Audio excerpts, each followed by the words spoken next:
the dragon's bow. He rejected 53 warriors, then bowed to the invisible maid. She had spent 11 years learning how to disappear, 11 years perfecting the art of silence, of smallness, of making herself so unremarkable that people's eyes slid right past her like water over stone. She scrubbed floors that nobody thanked her for. She carried linens that nobody noticed. She ate alone in the kitchen after the other servants had gone to bed, and she never, not once, looked a dragon in the eye. And it worked. For 11 years, it worked. Nobody in the great mountain fortress of Ashenmere knew what Clara Wren really was. Nobody knew what ran through her blood, what hummed beneath her skin when the dragons flew overhead, what her mother had died to protect. Clara had buried that secret so deep she'd almost convinced herself it didn't exist. Almost. But secrets have a way of surfacing at the worst possible moment. And Clara's secret didn't just surface, it erupted. It erupted on a cold Tuesday morning in front of 300 warriors, 6 members of the Royal Council, and the most powerful alpha king the Northern Territories had seen in 2 centuries. It erupted because a dragon that had refused every living soul for 4 straight years suddenly dropped out of the sky, landed 10 feet in front of a woman carrying an armful of dirty bedsheets, and bowed its massive silver head to the ground like she was the only person in the world who mattered. That moment changed everything. It changed the kingdom. It changed the war that was coming. It changed the fate of every enslaved dragon rotting in chains across the eastern coast. And it changed Clara Wren, the invisible maid who had spent her entire life running from the very thing that was about to make her the most important person in Ashenmere. But we're getting ahead of ourselves. To understand how a nobody became the key to saving a kingdom, you have to understand what Ashenmere was before Clara's secret came to light. And you have to understand the man who ruled it, because this story belongs to both of them, even if neither of them knew it yet. Before we dive deeper, let us know in the comments where you're watching from.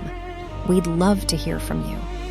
And don't forget to hit that subscribe button so you never miss any of our upcoming videos. Chapter 1. Ashenmere sat high in the Grey Claw Mountains, a fortress carved directly into the rock face over 1,000 years ago by the first dragon lords. It wasn't a pretty place. It wasn't meant to be. The walls were thick enough to withstand siege engines, the corridors narrow enough to funnel invaders into kill zones, and the dragon roosts, massive caverns hollowed out of the mountain's peak, were connected to the main keep by a network of tunnels so complex that new servants sometimes got lost for hours. The fortress had survived 14 wars, 3 attempted coups, and a volcanic eruption that had reshaped the entire southern face of the mountain. It had never fallen. Not once. And the reason it had never fallen was the dragons. Ashenmere was one of only 4 remaining dragon holds in the known world. A place where the great beasts nested and bred and formed bonds with the riders who would carry them into battle. At its height, the fortress had housed over 40 dragons and their riders, a force powerful enough to keep the entire Northern Alliance safe from invasion. But that was a long time ago. By the time Clara Wren arrived at Ashenmere as a starving 12-year-old with bare feet and haunted eyes, the dragon population had dwindled to 9. 9 dragons for a kingdom that stretched across 3 mountain ranges and 2 river valleys. 9 dragons to protect nearly 500,000 people. And one of those 9, the largest and most powerful, the silver beast called Seraphian, hadn't accepted a rider in 4 years. Not since the old king died. King Aldrich Voss had been Seraphian's rider for 31 years. Their bond had been legendary, a connection so deep that when Aldrich spoke, people swore they could hear the dragon's voice layered beneath his own. Under their partnership, Ashenmere had thrived. The borders were secure. Trade flourished. The dragon breeding program produced healthy clutches every spring. And then the Black Ridge raid happened. It came without warning on a night when the autumn storms were so fierce that even the dragons refused to fly. Raiders poured through a mountain pass that intelligence reports had deemed impassable, wearing armor made from something that absorbed dragon fire like a sponge. They hit the eastern settlement first, burning it to ash in under an hour. By the time Aldrich and Seraphian reached the scene, the raiders had already breached the outer walls of Ashenmere itself. The battle lasted until dawn. When it was over, the raiders had been driven back, but the cost was staggering. 47 soldiers dead. An entire wing of the fortress collapsed, and King Aldrich, who had taken a poisoned blade to the chest while defending the main gate, died in his son's arms as the sun rose over the smoking ruins. Seraphian's grief shook the mountain. The dragon screamed for 3 days straight, a sound so terrible that people in villages 20 miles away reported hearing it. When the screaming finally stopped, Seraphian retreated to the highest roost and refused to come down. He wouldn't eat.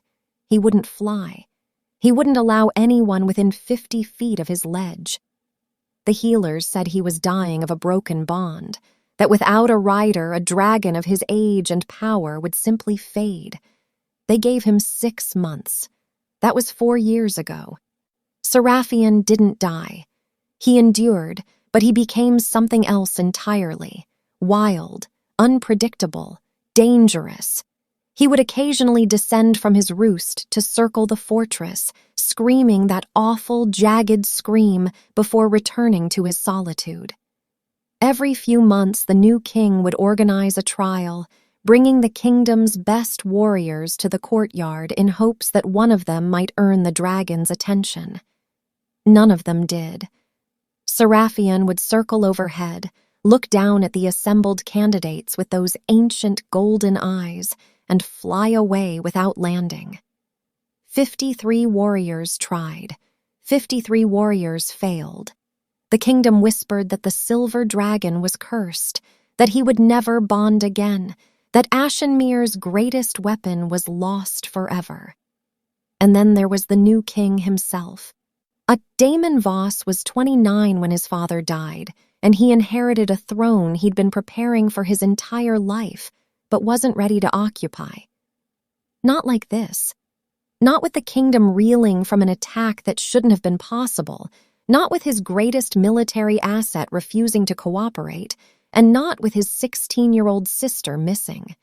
Because that was the detail that transformed the Black Ridge raid from a military disaster into a personal nightmare. Princess Ilera Voss, Aldrich's youngest child, had vanished during the attack. Not killed, vanished. Her body was never found among the dead. Her rooms showed signs of a targeted extraction, not random violence. Someone had come specifically for her, had used the raid as cover to take her, and had disappeared into the chaos before anyone realized she was gone. Damon spent 3 years searching. He sent scouts to every corner of the kingdom and beyond. He offered rewards so large they could have funded a small army. He interrogated every captured raider, every smuggler, every intelligence contact he had. Nothing. Ilera Voss had been swallowed by the world, and no one could tell him where she'd gone or whether she was still alive. But Damon believed she was alive. He believed it with a certainty that went beyond logic, beyond hope, into something almost irrational, because the dragons still searched for her. Every dawn, the remaining 8 dragons would fly a wide circle around the fortress, calling out in voices that the dragon keepers said were searching calls, the sound a dragon makes when looking for a lost member of its flock. They'd been doing it for 3 years, and dragons, unlike humans, I didn't search for the dead. So that was Ashenmere on the morning everything changed. A kingdom still healing from a devastating attack. a king consumed by the search for his missing sister, a legendary dragon that had rejected every potential rider for 4 years. And hidden among the servants, invisible in her gray dress and worn shoes, a young woman carrying a secret that could either save them all or get her killed. Chapter 2.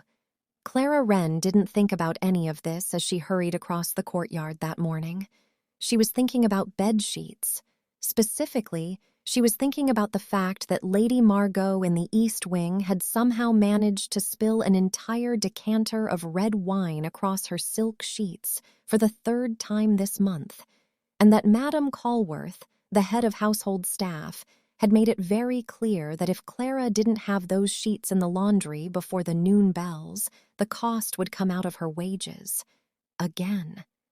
Clara moved quickly, her arms full, her head down. That was always the strategy. Head down, move fast, don't make eye contact. She'd learned that lesson early, long before Ashenmere, back in the village where she'd grown up. The village that had burned her mother alive for being what Clara herself was. Oh, she pushed the memory down with practiced efficiency. Not now, not ever if she could help it. The courtyard was busier than usual, she noticed. More soldiers than normal, standing in clusters and talking in low voices. She caught fragments as she passed. Another trial, someone muttered. Don't know why he bothers. That beast won't accept anyone. 20 gold says the dragon doesn't even land. I'll take that bet. He's been circling lower this week. Maybe today's the day. Clara walked faster. Dragon trials meant crowds, and crowds meant attention, and attention was the enemy. If she could just make it to the service archway on the far side of the courtyard, she'd be in the clear. 40 more steps, 30, 20. Above her, the air split open with a sound like thunder wrapped in fury. She looked up. She couldn't help it. The instinct was too strong, too deeply wired into whatever it was that lived inside her blood. Seraphian descended through the morning mist like a falling moon. He was enormous, far larger than any of the other dragons she'd seen from a careful distance over the years. His wingspan had to be 100 feet across, his scales catching the weak mountain sunlight and throwing it back in 1,000 silver fragments. He was beautiful, and he was screaming. But the scream wasn't the territorial roar she'd heard before from the safety of indoor corridors. This sound was different, searching, desperate, hungry for something it couldn't find. The warriors in the courtyard scrambled into formation. 3 of them stepped forward, the day's candidates wearing their finest armor and their bravest faces. Seraphian circled once, twice, his shadow sweeping across the stone like a passing storm cloud. The candidates stood tall, projecting strength, confidence, worthiness. The dragon didn't even look at them. His golden eyes were scanning the courtyard with an intensity that made Clara's skin prickle, searching, searching, and then stopping. On her. The shock of his gaze hitting hers was like plunging into ice water. Clara's legs locked, her arms tightened around the linens so hard her knuckles turned white. Every nerve in her body screamed at her to run, to drop the sheets and bolt for the nearest doorway and never come back. But she couldn't move, because something was happening inside her head. Something she'd kept locked away since she was 9 years old. Since the night her mother had gripped her shoulders with ash-stained hands and whispered the words that had shaped her entire life. Hide what you are. Promise me, Clara. Promise me you'll hide. She'd kept that promise for 14 years, but now, standing in that courtyard with hundreds of pounds of dirty linen in her arms and a 1,000-year-old dragon staring at her like she was the answer to every question he'd ever asked, the lock on that hidden door inside her mind simply crumbled, and Seraphian's voice poured in. There you are. It wasn't sound. It wasn't language exactly. It was something deeper, a resonance that bypassed her ears entirely, vibrating through her bones and her blood and the secret places in her mind where her mother's gift had been sleeping for over a decade. "I have searched for you," the voice continued, a vast and ancient and aching with loneliness. "Through 4 winters and 4 summers, through storms and silence and the death of my heart's companion. I searched, and now you are here." Clara's lips moved without permission. Not words spoken aloud, but the silent speech her mother had taught her in whispered lessons by firelight, the language that existed only in the space between human minds and dragon minds. "I'm nobody," she said. "You have the wrong person. I'm just a maid." "You are not nobody. You are the one who speaks, the one who hears." A pause that carried the weight of centuries. "You are mine, and I am yours, and I will wait no longer." Then Seraphian, the unbreakable dragon, the beast that had rejected 53 of the kingdom's finest warriors, it tucked his wings against his massive body and landed in the courtyard with an impact that cracked the flagstones. Dust billowed outward in a gray wave.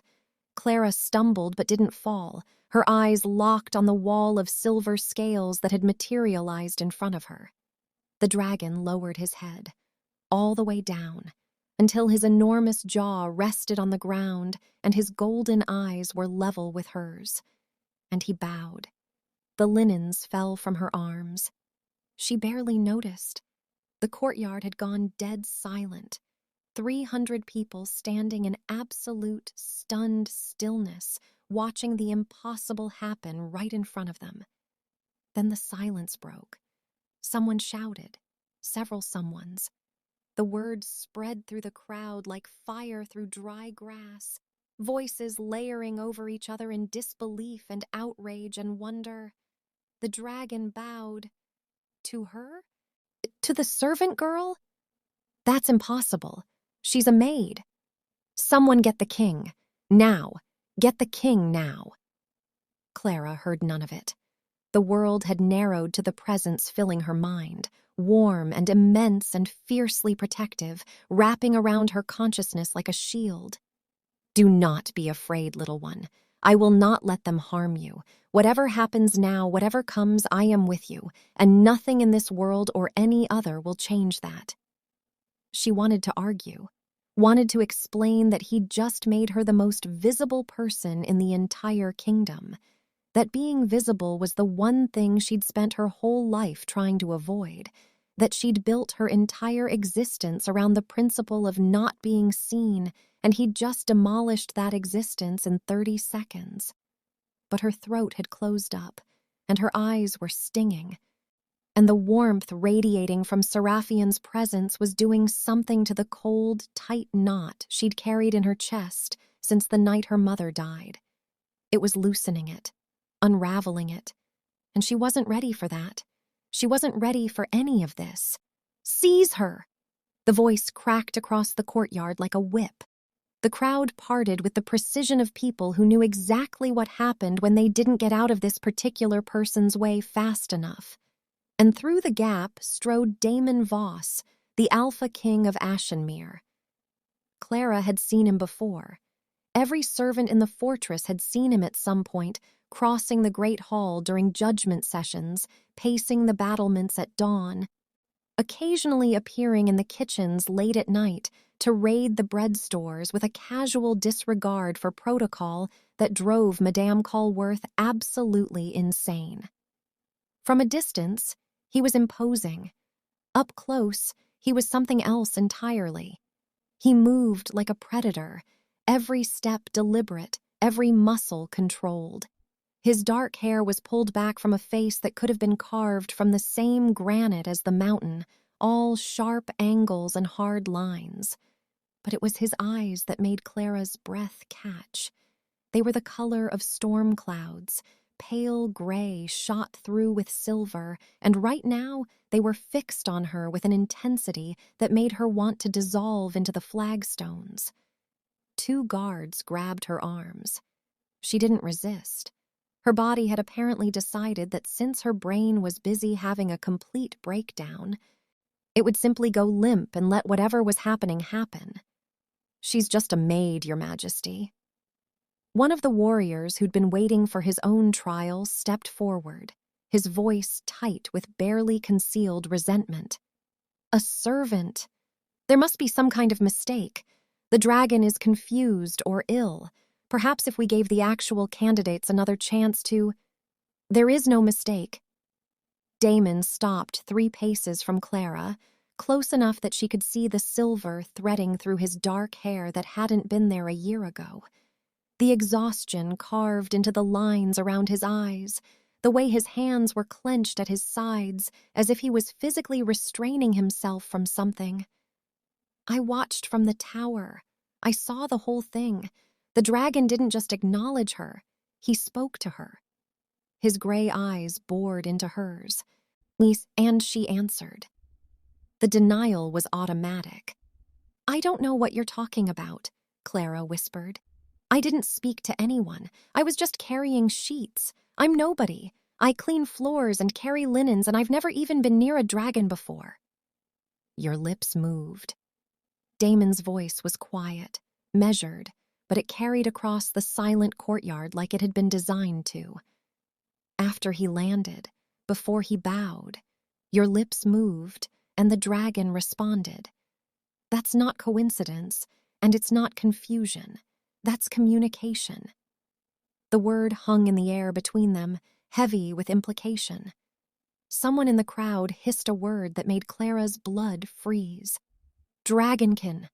The whisper spread like poison. "She's Dragonkin, a bond speaker. Burn her before she corrupts the beast. Burn her like they burned the others." Clara closed her eyes. So this was how it ended. 14 years of hiding, of being no one, of making herself so small and quiet and unremarkable that the world forgot she existed.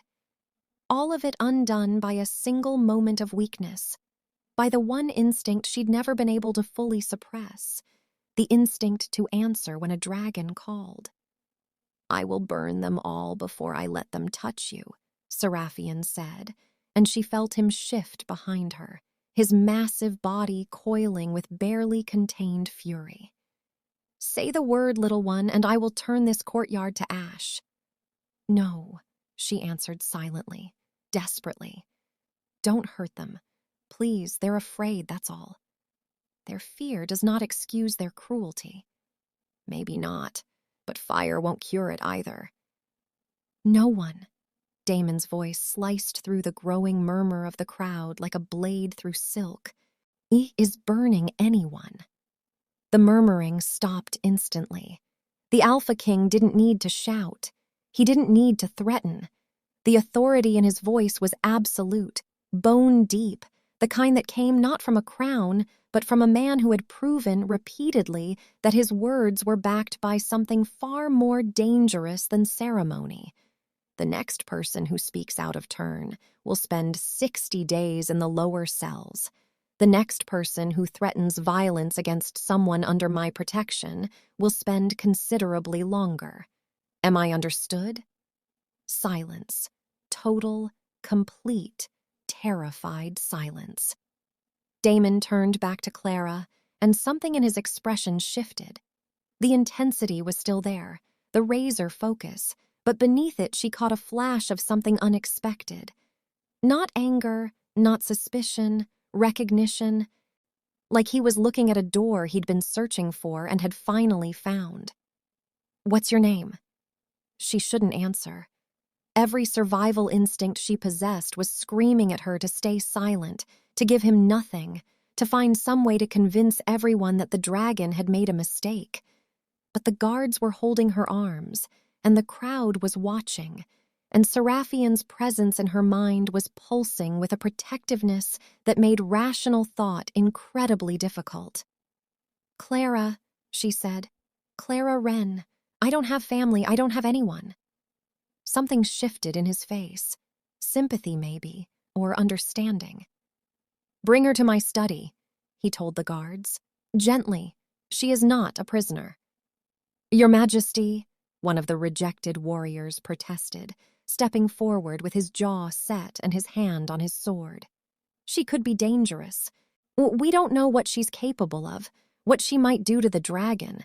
Dragonkin haven't been seen in decades.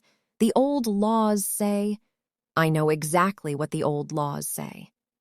Damon didn't raise his voice. He didn't need to. "I also know that the old laws were written by people who feared what they didn't understand and burned innocent women to feel safer about their own ignorance." His eyes swept the crowd, cold and precise. "I will not govern by superstition, and I will not allow fear to destroy the first real hope this kingdom has had in 4 years." He turned away, his cloak sweeping behind him. "Bring her, now." Chapter 3. They walked her through corridors she knew by heart, past the east wing where she'd scrubbed Lady Margot's wine stains, up the north staircase she'd climbed hundreds of times with heavy buckets of water, through the gallery where she'd beaten dust from tapestries every spring, her arms aching and her back sore and nobody ever asking if she needed rest. The castle she'd spent 11 years making invisible in was suddenly, horribly visible around her. Every stone felt like an accusation. Every familiar corner felt foreign and hostile, as if the building itself had turned to look at her the same way everyone else had, the same way she'd been looked at before, in another place, on another terrible night. Damon's study was at the top of the North Tower. It was smaller than she'd expected, warmer too, with a fire crackling in a stone hearth and bookshelves lining every wall. Maps covered the space above the desk, pinned with colored markers and connected by threads of red and blue string. A half-eaten meal sat on a side table, bread and cheese and an apple with one bite taken from it. The room looked lived in, not by a king, but by a man who spent most of his waking hours working. "Leave us," Damon said to the guards. They hesitated. He didn't repeat himself. The door closed behind them with a sound like a verdict. Clara stood in the center of the room, her pulse hammering so hard she could feel it in her fingertips. The most powerful man in the kingdom was between her and the only exit, and the weight of everything that had just happened pressed down on her shoulders like a physical force. Damon didn't speak immediately. He crossed to a cabinet, poured 2 cups of wine, and held one out to her. When she didn't take it, he set it on the desk between them. "You're afraid of me," he said. "You had me dragged here by armed guards." "That's fair." His mouth twitched, something that wasn't quite a smile. "I'm sorry for the spectacle. I couldn't let you disappear before I had a chance to explain." "Explain what?" "Why I've spent 4 years searching for someone with your gift." He sat on the edge of his desk, his posture deliberately casual, giving her space. "Why Seraphion has refused every writer since my father died. Why you're the only person in this kingdom who can help me find my sister." Clara's breath caught. She knew about the missing princess. Everyone in Ashenmere knew. The story had been whispered through servant quarters and guard barracks for 3 years, growing more tragic with each retelling. "Your sister, Ilara." The name came out rough, scraped by the weight of someone else's grief. "She was taken during the Black Ridge raid, 3 years ago, 16 years old. The dragon saw everything." Damon's voice was level, controlled, but she could hear the cracks running through it like fault lines in stone. Seraphion was in the air that night. He witnessed the raid from above, saw things no human survivor could have seen, details about the attackers, their route, where they took her. His gray eyes held hers. But no one has ever been able to access a dragon's memories directly. No human mind can interface with a dragon's consciousness deeply enough to retrieve specific visual information. He paused. Until now. The pieces assembled themselves in her mind with horrible, inevitable precision. "You want me to bond with your dragon," she said slowly, "to enter his memories and see what he saw that night. I want you to help me find Alara." Damon leaned forward slightly. "And I'm willing to give you anything you ask for in return, anything at all." The word anything sat between them like an open door. Clara's mind raced through calculations she'd been making her entire life. Risk assessment, threat evaluation, the constant algebra of survival that had kept her alive when so many others with her gift had not. She should refuse. She should find some way to convince him that Seraphion had made a mistake, that she wasn't what he thought, that the dragon had simply been startled or confused. She could go back to her room, pack her few belongings, slip out through the kitchen entrance before dawn and disappear. She'd done it before, in other places, when her secret had come too close to the surface. She was good at vanishing. But even as she thought it, Seraphion's presence stirred at the edges of her consciousness, patient, warm, immovable. "He speaks the truth, little one. His sister lives. I have seen her. I feel her still." "How?" Clara demanded silently, startled. "How could you possibly know that?" "Because I formed a protective bond with Alara when she was an infant. Not a rider bond, something simpler. A dragon's vow to guard a child of its rider's blood. That bond is still intact." A pause filled with ancient weight. Faint now, stretched thin by distance and time, but not broken. She lives, Clara, and she is suffering. Clara pressed her palms flat against her thighs to stop them from trembling. "The gift I have," she said carefully, not meeting Damon's eyes. "It's not just speaking to dragons. When I fully bond with one, I can see through their eyes, feel what they feel, access memories they've stored, even ones buried deep, things they experienced years or decades ago." She swallowed hard. "It's the same gift my mother had, the gift she was burned alive for when I was 9. The room went very quiet. When Damon spoke again, his voice had changed.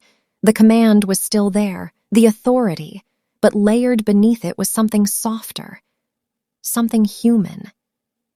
"I know about the purges," he said.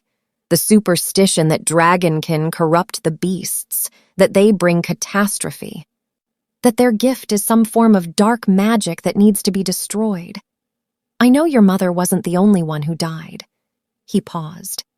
"I also know that every word of it was ignorant, fear-driven horseshit propagated by people who couldn't accept that someone might have a deeper connection to dragons than they did." Clara looked up sharply, searching his face for the performance, the calculated sympathy designed to manipulate her into compliance. She'd seen that kind of performance before, in village elders who smiled while they sharpened their torches. But Damon's expression held no performance, just exhaustion, grief, and the thin edge of something that might have been shame. "And yet," she said quietly, "you still want to use me." "I want to ask for your help. There's a difference." "Is there? You're the Alpha King. If I refuse, what happens?" He held her gaze without flinching, without looking away, without even blinking. "You walk out that door," he said. "You go back to your room, pack your things, and leave Ashenmere if you want to. I'll make sure Madame Callworth gives you your full wages and a reference letter. I'll have an escort take you anywhere in the kingdom you want to go." His jaw tightened. "That's all I can offer, because I will not force you. I've done things in the past 4 years that I'm not proud of. I've compromised in ways that would have disgusted my father. But I will not become the kind of man who enslaves people for their gifts. Not today, not ever." She studied him for a long time, searching for the lie, for the crack in the facade that would reveal the threat underneath. Every powerful person she'd ever encountered had eventually shown that crack, the the kindness that was really conditional, the protection that was really ownership, the generosity that came with invisible chains. But Damon Voss just sat on the edge of his desk with wine-stained papers under his hand and shadows under his eyes, and looked back at her with nothing to hide. "Why haven't you given up?" Clara asked, her voice barely above a whisper. "It's been 3 years. Most people would have held a funeral and moved on." Damon stood abruptly and crossed to the window. With his back to her, framed against the mountain darkness beyond the glass, he seemed suddenly smaller. Less like a king, and more like a man carrying something too heavy for one set of shoulders. "Because she's not dead." His voice dropped. "I know she's not. The dragons still search for her every morning. They've been flying their patterns at dawn for 3 years, calling out for someone they can't find. Dragons don't search for the dead, Clara." He turned back, and she saw it. The thing he kept hidden beneath the authority and the control. Raw, unhealed grief. And because I made her a promise. The night before the raid, she came to my room because the storm was frightening her. She was 16 years old and still afraid of thunder. His voice cracked. "I told her she never had to be afraid. I told her I would always protect her. I would always come for her." His hands clenched against the stone windowsill.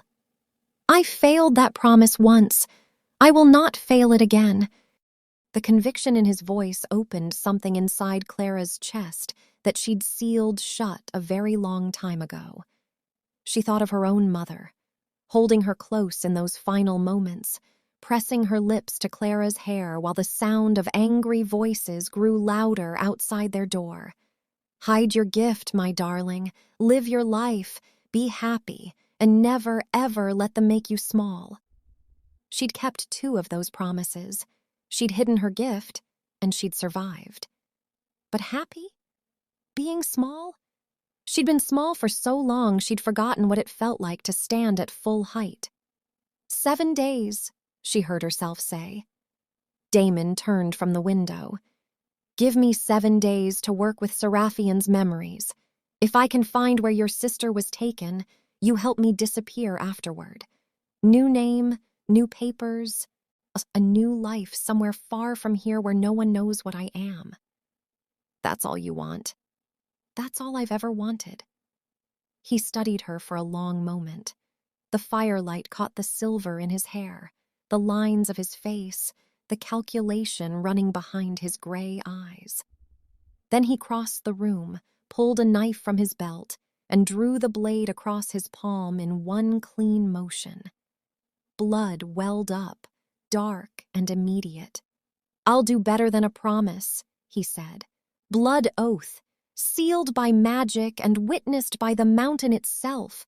7 days of your help, and then everything you need to vanish. You have my word as Alpha King." He held the knife out to her. Clara stared at it. Her mother's voice screamed warnings through the halls of her memory. "Don't trust them. Don't give them anything they can use. Don't let them see you. Don't let them know you. Don't let them close enough to hurt you." But Seraphian's voice was there too, warm and ancient and certain. "Trust him, little one. He is not like the others. I have watched him for 4 years, through grief and rage and desperation, and he has never once become cruel. That tells you everything you need to know about a man." Clara took the knife. The blade was sharp. The cut was quick.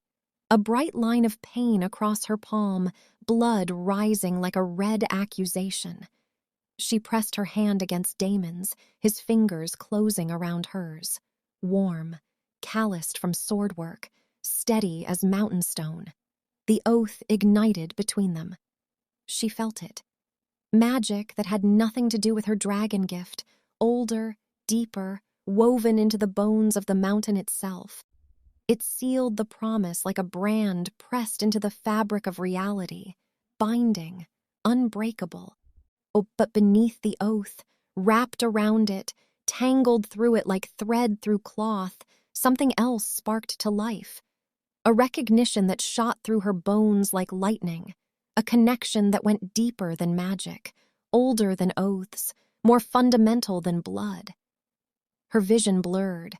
Her breath stopped, and in that suspended moment of contact, she felt Damon's heartbeat align with hers. Two rhythms finding each other, matching, merging, becoming one. His hand tightened on hers. His gray eyes went wide, his composure cracking for the first time since she'd met him. He felt it too. Neither of them spoke. The fire crackled. The wind moaned against the tower windows, and between their joined palms, something ancient and patient and absolutely inevitable wound itself around them both. "Mate," Seraphian whispered in her mind. I told you I was waiting for you. I wasn't only waiting for a rider." When Damon finally released her hand, his voice was rough. "Tomorrow," he said. "We start tomorrow. I'll have quarters prepared for you near the Dragon Roost. Anything you need, food, clothing, books, just ask." Clara nodded, not trusting her voice. Her palm burned where his blood had mixed with hers. Her entire body burned, like she'd been standing too close to something she couldn't name. She turned toward the door, desperate for air, for distance, for time to process what had just happened. "Clara." She stopped, her hand on the iron latch. "I felt it too." His voice was barely audible. "Whatever that was, I need you to know that I felt it." She didn't turn around, couldn't trust herself to look at him and not unravel completely. "Good night." "Your Majesty." She was out the door and halfway down the corridor before Seraphian's laughter rippled through her consciousness. "Well," the dragon said, his ancient voice warm with amusement. "That was more interesting than I expected." Clara didn't answer. She was too busy trying to figure out when she'd lost control of her own life and why some treacherous part of her was glad she had. The quarters they gave her were obscene. There was no other word for it. Clara had spent 11 years sleeping in a narrow cot in a room she shared with 3 other maids. The space had been barely large enough to turn around in, the mattress stuffed with straw that needed replacing every month, the single window so small that even full daylight barely penetrated the gloom. Now she stood in the center of a room larger than the entire servants' wing. The bed dominated one wall, its frame carved from dark mountain oak and piled so high with furs and quilts that it looked like a small, comfortable mountain.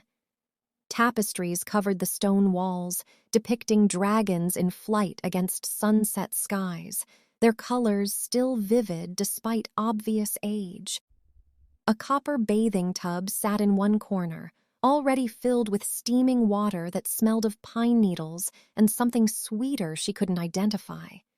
Fresh clothes had been laid out on the bed.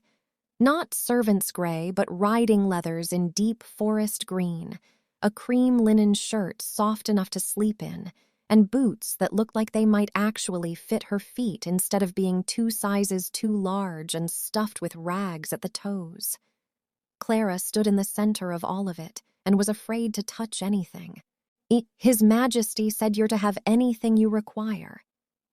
The woman who'd escorted her, a servant Clara had seen before but never spoken to, older with kind eyes and silver-threaded auburn hair, gestured toward a bell pull near the bed. "My name is Margaret. Ring if you need food, more water, company, anything at all. I've been assigned to you specifically." "I'm a maid," Clara said, the words coming out before she could stop them. "I should be answering bells, not ringing them." Margaret smiled, and there was something knowing in it, something understanding. "Not anymore, dear. Not for the next 7 days, at least." She paused at the door. "For what it's worth, I'm glad you're here. The king hasn't had hope in a long time. You've given him that, even if you don't realize it yet. Rest now. Tomorrow will be difficult." Then she was gone. and Clara was alone with the impossible luxury and the dragon's presence humming steadily at the edges of her mind. "You should sleep," Seraphian said. "Tomorrow will require all your strength." "What exactly happens tomorrow?" "You will enter my memories. See what I saw the night Alara was taken." A pause filled with something heavy. "It will not be pleasant, little one. I need you to understand that." Clara sank onto the edge of the bed, her legs suddenly unable to support her weight. "I've survived unpleasant things before." "Not like this. Dragon memories are different from human ones, deeper, more visceral. When you access them, you won't simply observe. You'll experience. You'll feel everything I felt, see through my eyes, hear through my ears, the pain, the fear, the rage. All of it will become yours for the duration." Her stomach clenched. "And afterward?" "Afterward, you will need care. The bonding process, particularly with memories as traumatic as these, is physically and mentally draining. You may lose consciousness. You may be unable to walk." A deliberate pause. "Damon knows this. He will be there." Something about the way Seraphian said the king's name made the back of Clara's neck prickle. "You keep doing that, pushing us toward each other." "Why?" The dragon's laugh rumbled through her consciousness like distant thunder. "Because I have waited 4 years for a rider and a great deal longer than that for this particular outcome. I am old, Clara. Old enough to recognize what the oath magic revealed tonight. And I am far too old to pretend otherwise." "You're talking about the mate bond." "I am. And you expect me to just accept that? Accept that I'm fated to be bound to the most powerful man in the kingdom? A man I met 3 hours ago? I expect you to feel what you feel and make your own choices about it. That is all anyone can do." Clara wanted to argue more, but exhaustion hit her like a wall. Everything that had happened, the courtyard, the dragon bowing, the king's study, the blood oath, the bond, all of it crashed over her at once. The bath was perfect. The water was exactly the right temperature, hot enough to unknot the tension in her shoulders and her back, not so hot that it burned. She scrubbed away the grime and the sweat and the fear, watching the water turn gray with 11 years of accumulated invisibility. When she finally crawled into bed, the furs wrapped around her like the embrace she hadn't received since she was 9 years old, and she was asleep before she could finish her next thought. She dreamed of fire. But not the destructive kind. Not the kind that had consumed her mother and her childhood home and everything she'd ever known. This fire was different. Silver and warm, protective. It wrapped around her like wings, and in the dream, she wasn't afraid. Chapter 4. Dawn arrived gray and cold, mountain mist pressing against the windows like something alive. Clara dressed in the riding leathers, surprised and unsettled by how well they fit. When she caught her reflection in the polished metal mirror mounted on the wall, a stranger looked back at her. Not a maid, not an orphan, not a nobody in servant's gray, someone else entirely, someone who looked like she belonged in these clothes, in this room, in this life. A knock at the door pulled her away from the mirror. "Come in." Damon stepped through the doorway, and her heart did something complicated and entirely involuntary. He was dressed simply today, dark trousers and a white linen shirt with the sleeves rolled to his elbows, his hair loose around his shoulders instead of pulled back. He looked younger like this, less armored, and the shadows under his eyes confirmed that he hadn't slept any better than she had. "Ready?" he asked. "No." His mouth curved slightly. Not a smile, but the ghost of one. "Honest. I appreciate that." They walked together through the castle, and Clara noticed immediately that something fundamental had shifted. People looked at her now. Not through her, not past her, like she was a piece of furniture that happened to be moving at her. Servants she'd worked beside for years stopped to stare. Guards she'd passed 10,000 times without acknowledgement straightened as she approached. The attention made her skin crawl, made her want to shrink back into herself, find the nearest supply closet and hide until everyone forgot she existed. But Seraphian's presence hummed steadily in her mind, a constant reminder that the days of hiding were over. For better or worse, she'd been seen, and there was no unseeing her now. The dragon roost was carved into the heart of the mountain, a cavern so vast that Clara couldn't see the ceiling. Natural openings in the rock face let in light and air, framing views of the valley below that would have been breathtaking if she'd had any breath left to take. 7 dragons rested on stone ledges at various heights, their scales catching the morning light and throwing colored reflections across the cave walls. Sapphire blue, deep copper, forest green so dark it was almost black. Each one was magnificent, each one watching her approach with ancient, knowing eyes. But Seraphian dominated the space. He was coiled in the center of the cavern floor, his silver form gleaming like liquid moonlight. His golden eyes fixed on her with an intensity that made the air between them feel electric. Little one. His voice filled her mind like warm water filling a cup. Come. Damon touched her elbow lightly. The contact sent a jolt through her that she pretended not to feel. I'll be right here, the entire time. If it becomes too much, say stop. Just say the word and I'll pull you out. You can't pull me out of a dragon bond.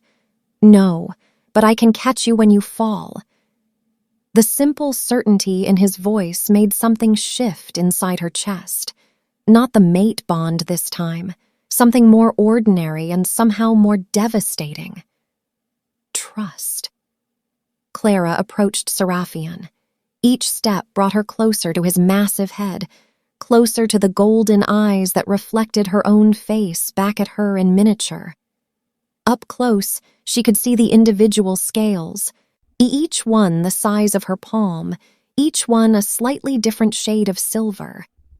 He was ancient, beautiful, and he was waiting for her with the patience of something that had existed long enough to understand that some things couldn't be rushed. How do I do this? She whispered. Place your hands on my head, above the eye ridges where the scales are thinnest, then open your mind. Let go of the walls you've built. Let me in and I will let you in and we will see together. He paused. And hold on, little one. Hold on to yourself. No matter what you see, remember that you are Clara. You are here. You are safe. She reached out with hands that trembled only slightly and pressed her palms flat against the warm scales above his left eye. The connection hit her like a thunderclap. Night. The fortress is burning. Not the fortress she knows. Not modern Ashenmere, but Ashenmere 3 years ago, before the reconstruction, before the repairs, before the scars healed over with new stone. She is seeing through Seraphian's eyes, feeling his wings beat against air thick with smoke and ash, feeling the fire in his throat building and the rage in his heart roaring. Below, raiders pour through the shattered eastern gate. Their armor is wrong. Black and matte, absorbing light instead of reflecting it, absorbing the dragon fire she unleashes in a devastating stream that should turn them to cinders but instead breaks against their shields like water against rock. They're protected, prepared. Someone told them how to resist. She banks left, scanning for threats, and sees the courtyard below. Soldiers fighting hand to hand, bodies already on the ground.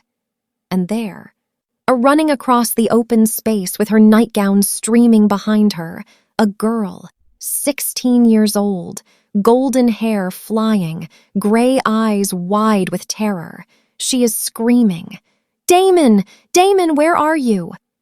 She doesn't see the men converging on her from 2 directions. black-armored men moving with purpose, not the random violence of raiders, but the precise coordination of a planned extraction. They've been waiting for her. One of them grabs her. She fights, kicks, bites, screams. He throws her over his shoulder like she weighs nothing and starts running toward the eastern gate. Seraphian dives. Fire builds in his throat, enough to incinerate everything within 50 feet. He will burn them all. He will save her. He has to save her. Something slams into his right side with the force of a mountain collapsing. Another dragon. But wrong. Horribly. Incomprehensibly wrong. Its scales are dull, lifeless gray. Its eyes are empty. Not the intelligent, knowing eyes of a healthy dragon, but vacant hollows that reflect nothing. It moves with mechanical precision, no personality, no will, just programmed violence. It tears at his wing with methodical savagery, ripping through membrane and sinew while he roars in pain and fury. He fights back, claws raking across the corrupted dragon's flanks, fire pouring from his jaws. But the thing doesn't react to pain, doesn't flinch, doesn't retreat. It simply absorbs every blow and keeps attacking, a mindless weapon pointed at him by someone who has found a way to strip everything beautiful and wild from a dragon and leave only obedience.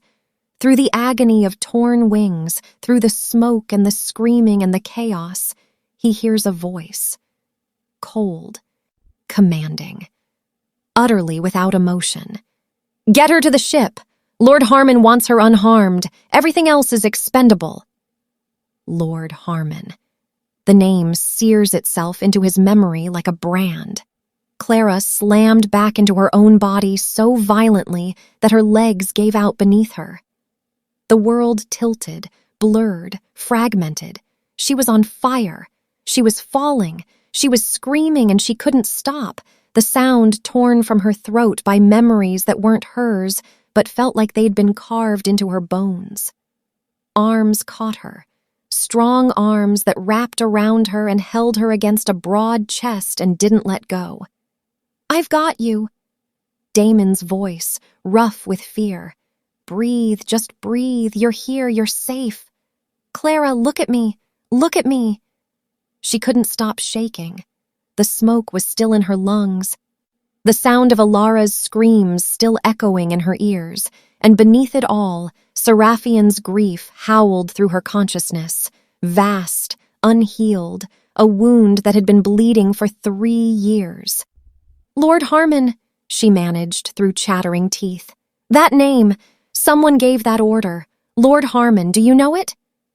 Damon's arms went rigid around her, every muscle in his body locked. "Yes," he said, and his voice had changed. The warmth was gone.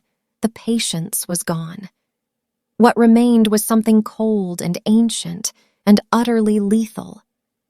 "I know it. Lord Harmon Voss, my mother's brother, my uncle. He's been sitting on my council since my parents died. He's been in this castle every single day for the past 3 years." The world tilted again, but this time it wasn't the after effects of the vision. It was the floor dropping out from under Clara's understanding of everything. "He was here," she whispered. "This whole time. While you searched, while you grieved, while you organized trials and sent scouts and tore yourself apart trying to find her, he was sitting at your table. Eating my food." Damon's voice was barely human.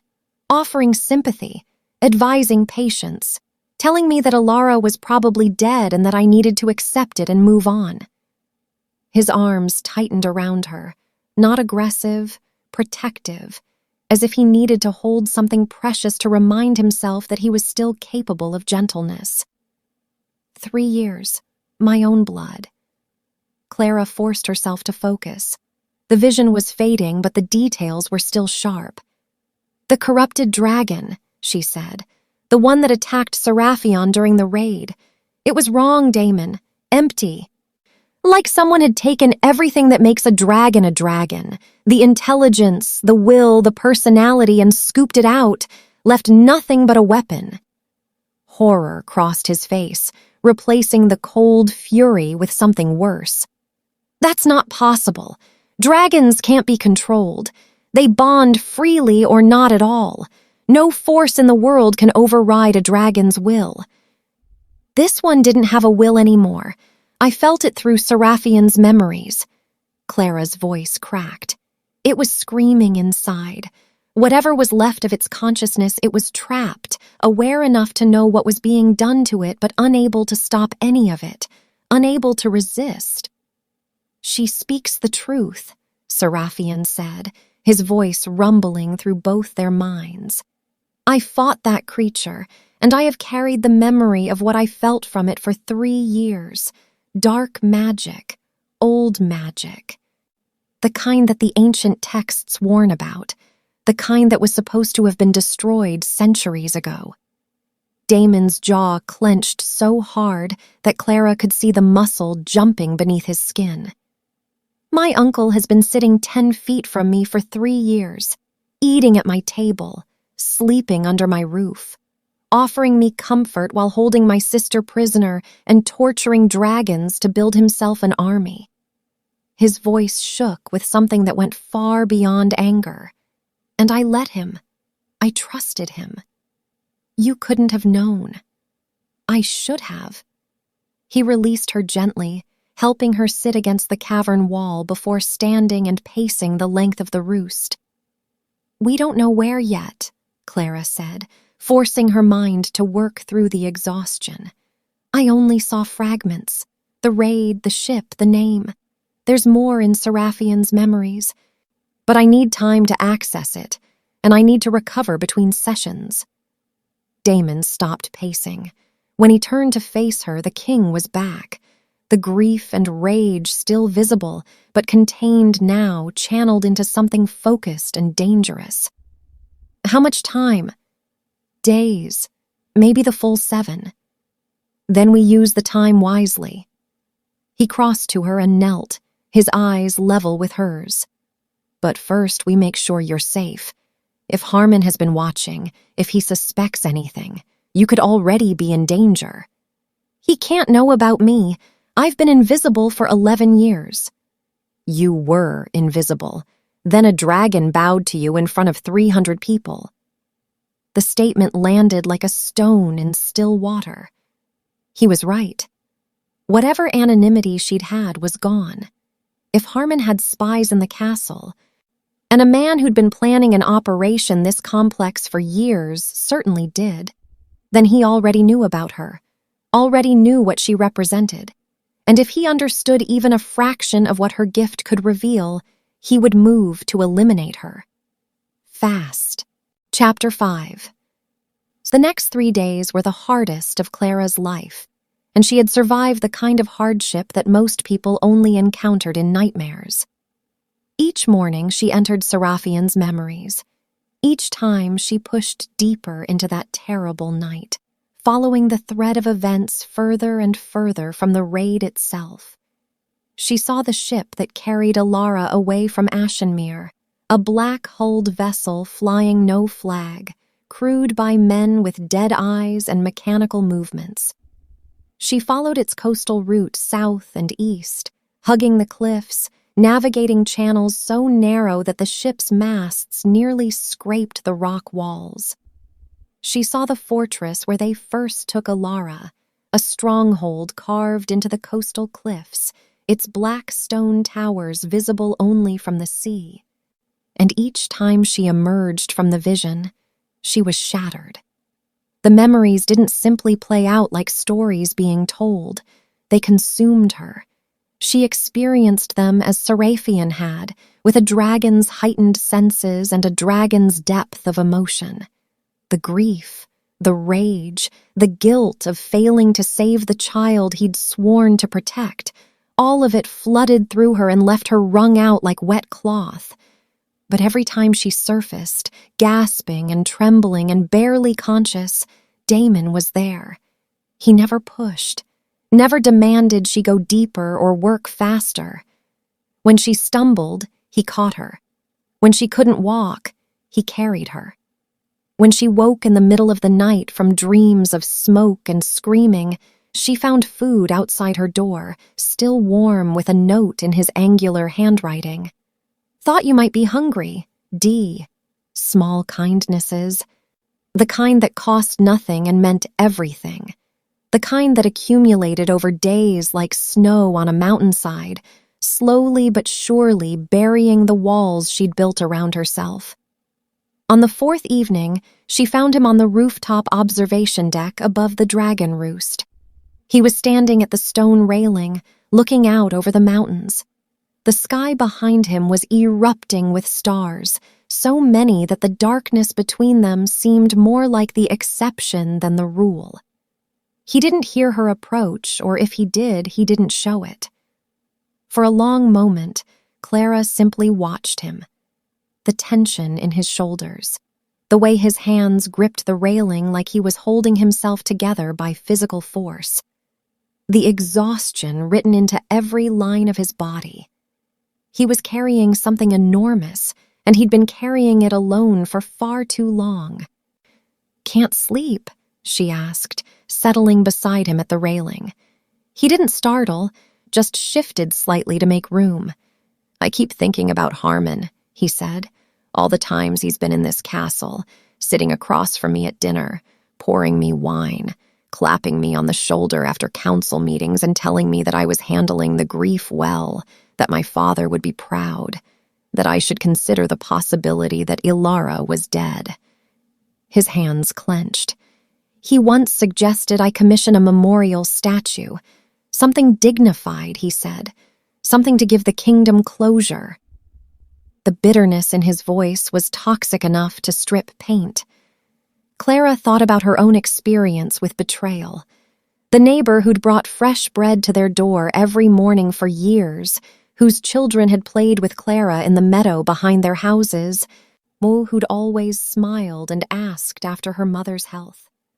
And then, on the night the accusations began, that same neighbor had been the one holding the largest torch.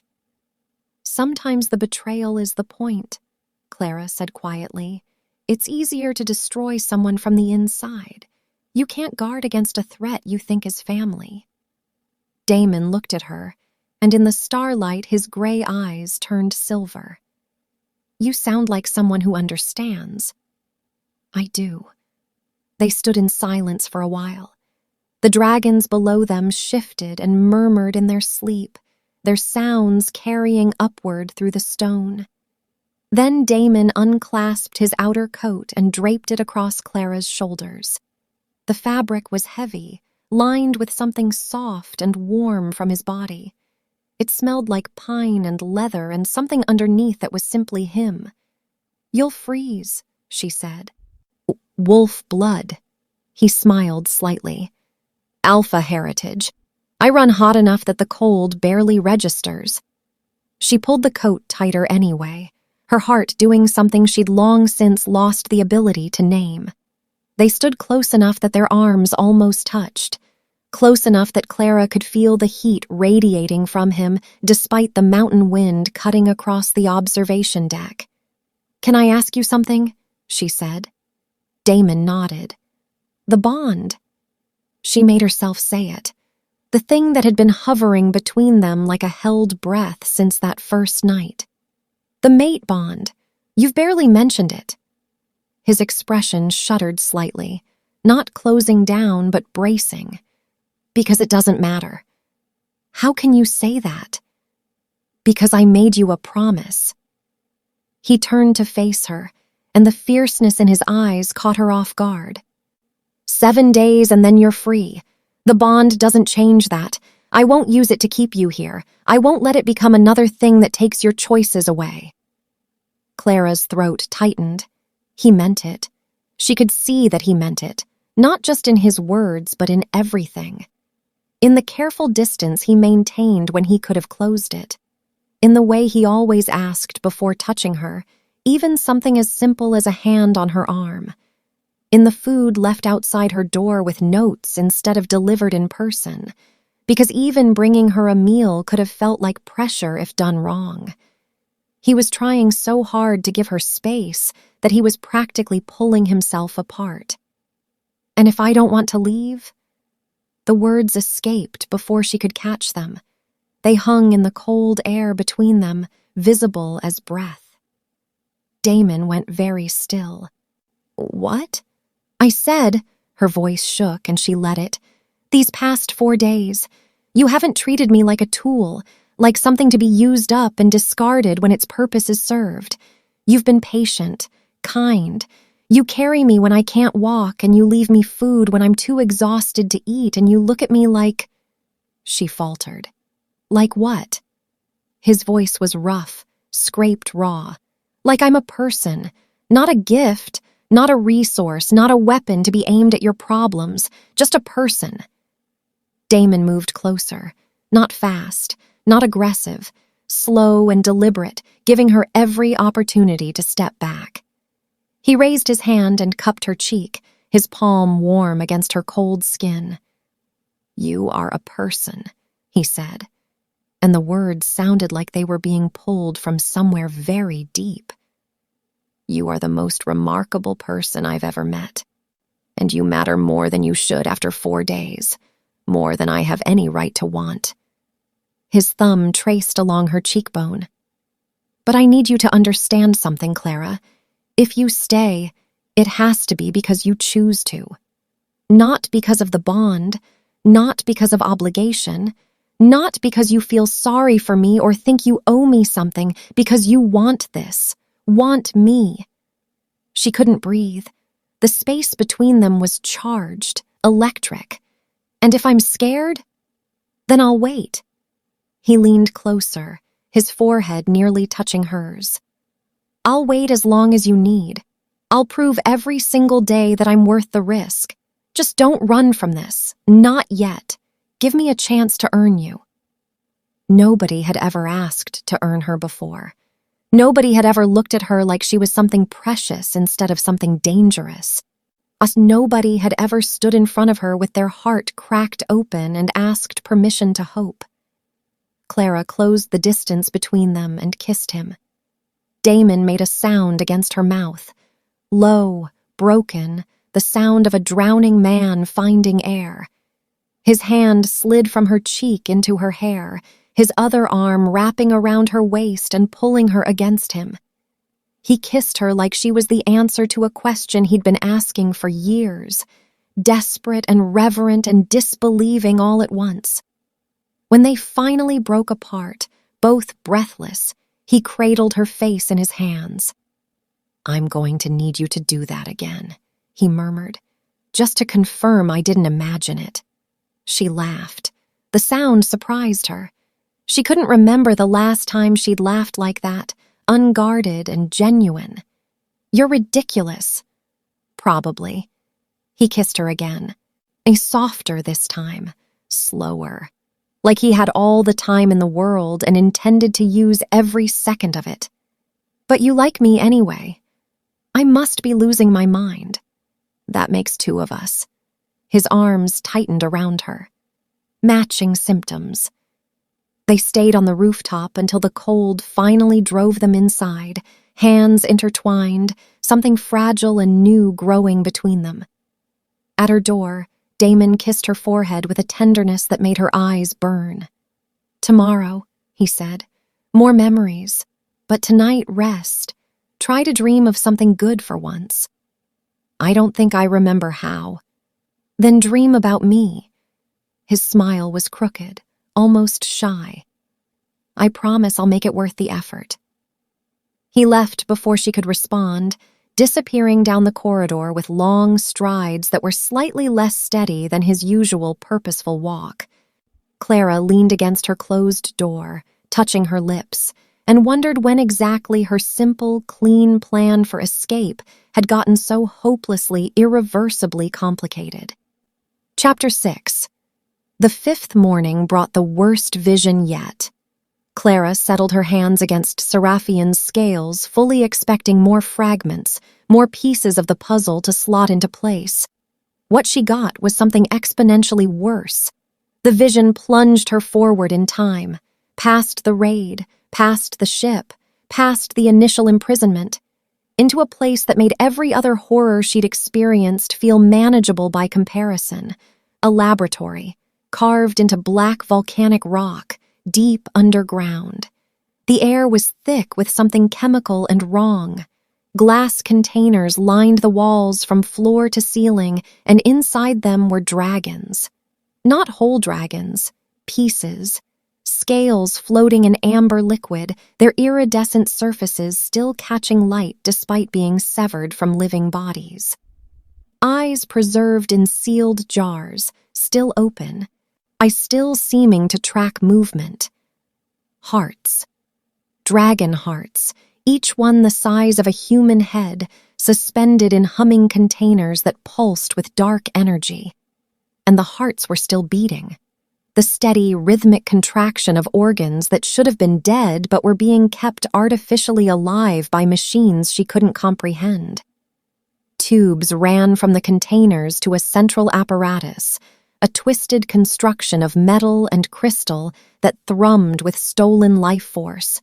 It was harvesting them, drawing out the magic that lived in dragon blood and dragon bone and dragon fire, and concentrating it into something usable, something weaponizable. In the center of the laboratory, a man stood at a steel table, silver hair immaculate, hands steady, expensive clothing unmarred by so much as a wrinkle despite the horrors surrounding him.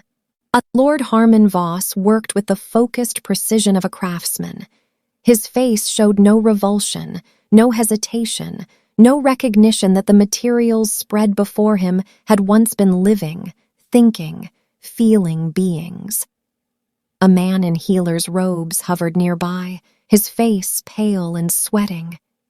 "The girl is becoming a problem, my lord," the healer said. "She refuses to eat again. 3 days now. If she continues, we'll lose her before she's useful." Harmon didn't look up from his work. "She'll cooperate soon enough. Once her brother is dead and she's the only legitimate heir, she'll have no choice. I'll rule as regent until my son comes of age, and the marriage will secure everything." "And if she continues to resist even then?" Harmon raised his head, and his eyes were the coldest thing Clara had ever seen. Not cruel in the way of passionate men, but cold in the way of deep water, empty of everything that might have once made him human. "Then we break her the same way we break the dragons. Everyone has a limit, healer, even stubborn little princesses." The healer shifted his weight, uncomfortable. "There's another concern, my lord. The new dragon kin, the woman Seraphian bonded with in the courtyard. If she accesses the dragon's memories, if she sees, she won't live long enough for it to matter." Harmon returned to his work, his voice flat with certainty. "I've already made arrangements. The compound has been placed, slow-acting, undetectable. She'll begin showing symptoms within days, and by the time anyone suspects poisoning, the damage will be irreversible." A pause. "Handle the princess. I'll handle the rest." Clara slammed back into reality, screaming. Not the breathless gasp of previous sessions, a scream, raw and ragged and torn from her throat by an anguish that wasn't entirely hers and wasn't entirely Seraphian's, but some terrible fusion of both. Clara. Damon caught her as she convulsed, pulling her against his chest and holding her with a strength that was the only solid thing in a world that had liquefied. "What is it? What did you see?" She told him everything. The laboratory, the preserved dragon parts, the hearts still beating in their glass prisons, the plan to kill Damon and force Alara into marriage with Harmon's son, the healer's compliance, and the poison that had already been placed somewhere in her quarters, in something she'd already consumed without knowing it. By the time she finished, Damon's face had undergone a transformation that made the hair on her arms stand up. The patient man who'd held her on the rooftop was gone. The gentle soul who'd left warm food outside her door was gone. In their place stood something she'd only seen glimpses of before, the Alpha King, Not the title, the reality. A man bred from generations of predators, carrying in his blood the legacy of creatures who hunted and killed and protected their own with a ferocity that bordered on supernatural. His eyes had gone from storm gray to something closer to silver, almost luminous, and the temperature in the cavern seemed to drop by several degrees.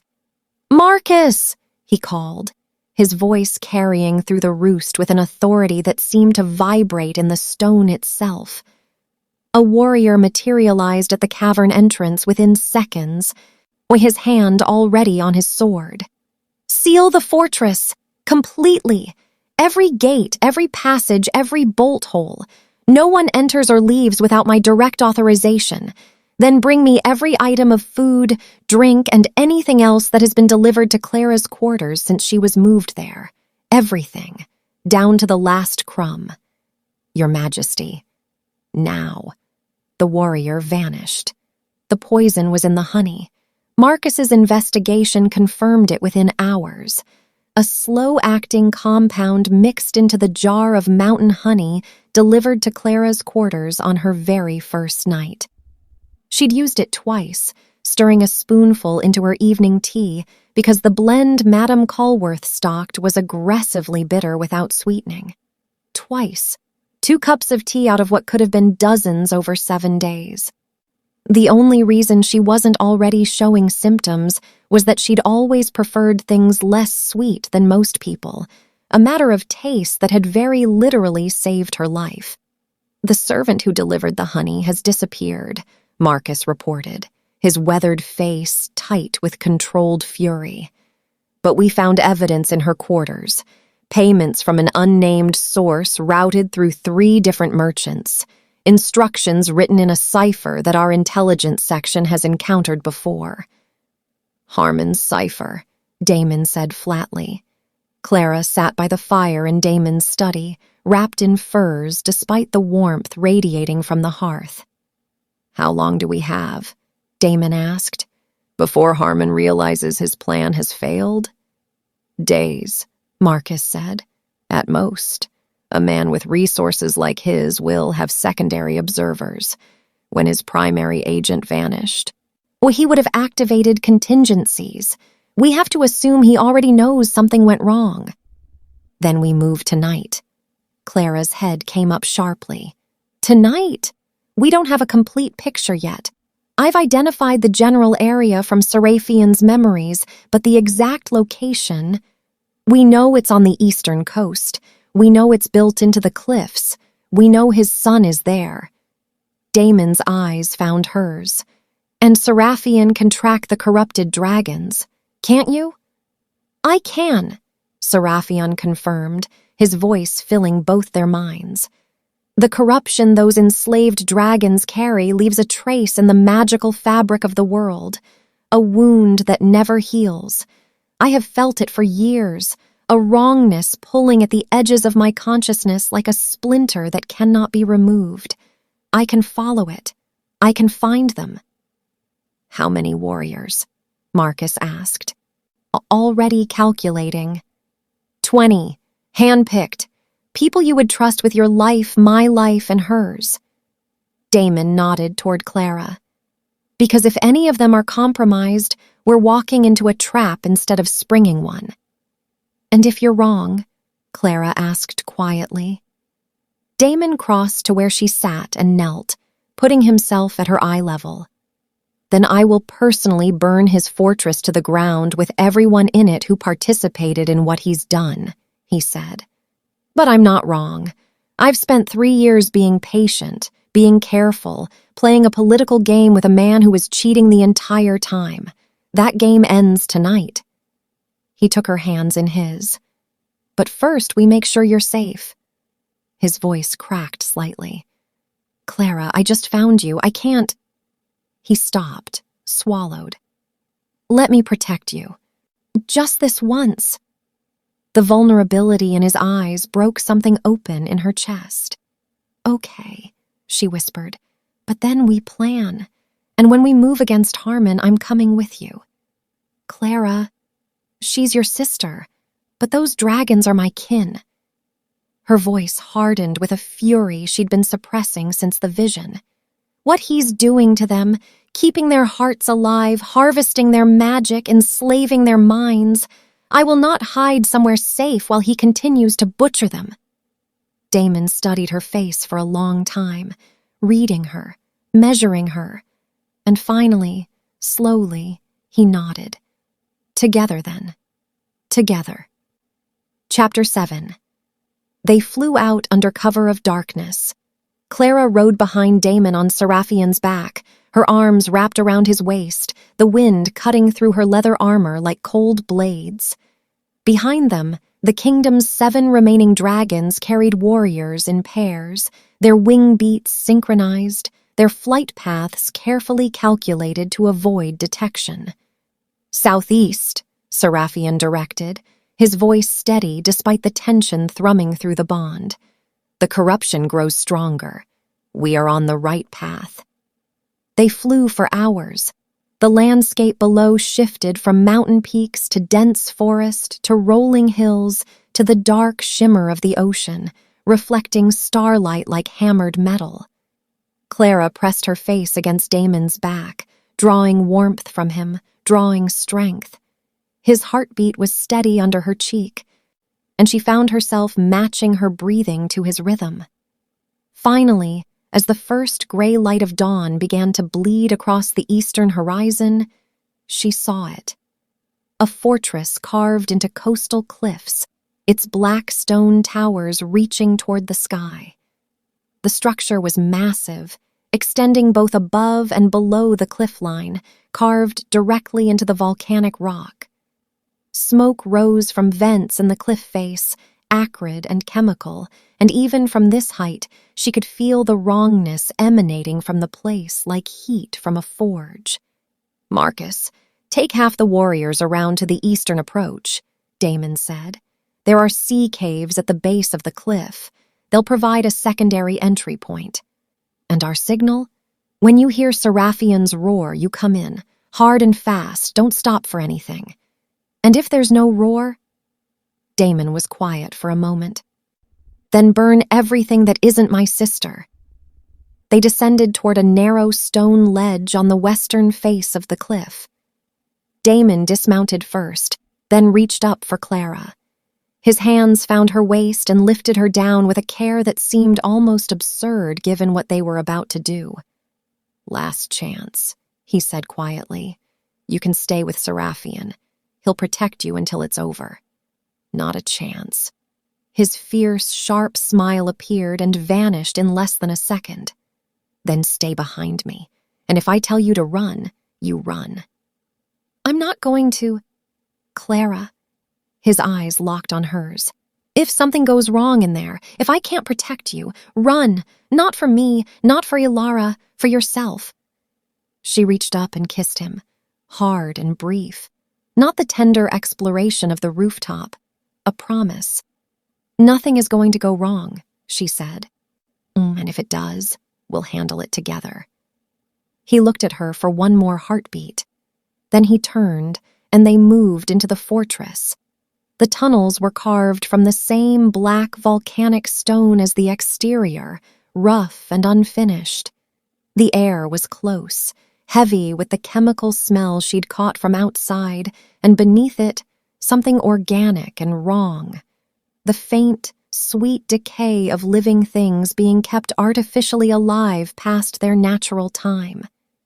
They went deeper, down staircases carved into the rock, through corridors that branched and twisted and narrowed, and all the while the wrongness grew stronger. Clara could feel the enslaved dragons now, not just their pain but their individual consciousnesses, faint and shattered but still present, still aware, still suffering. There were more of them than she'd expected.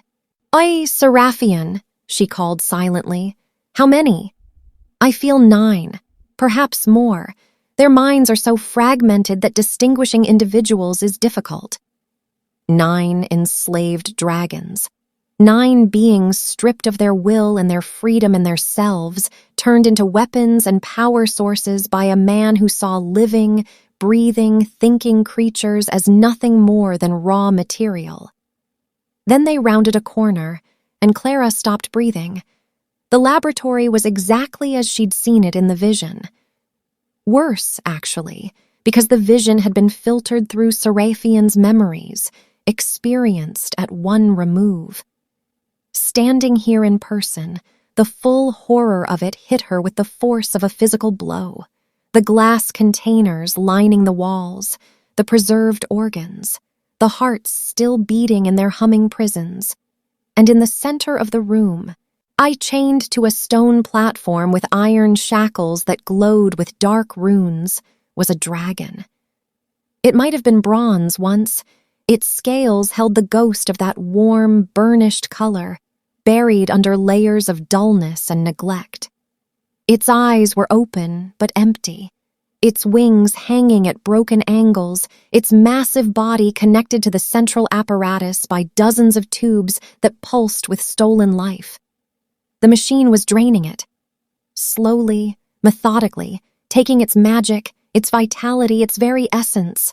The dragon was being consumed alive, and from the state of its body it had been happening for a very long time. Clara moved without thinking.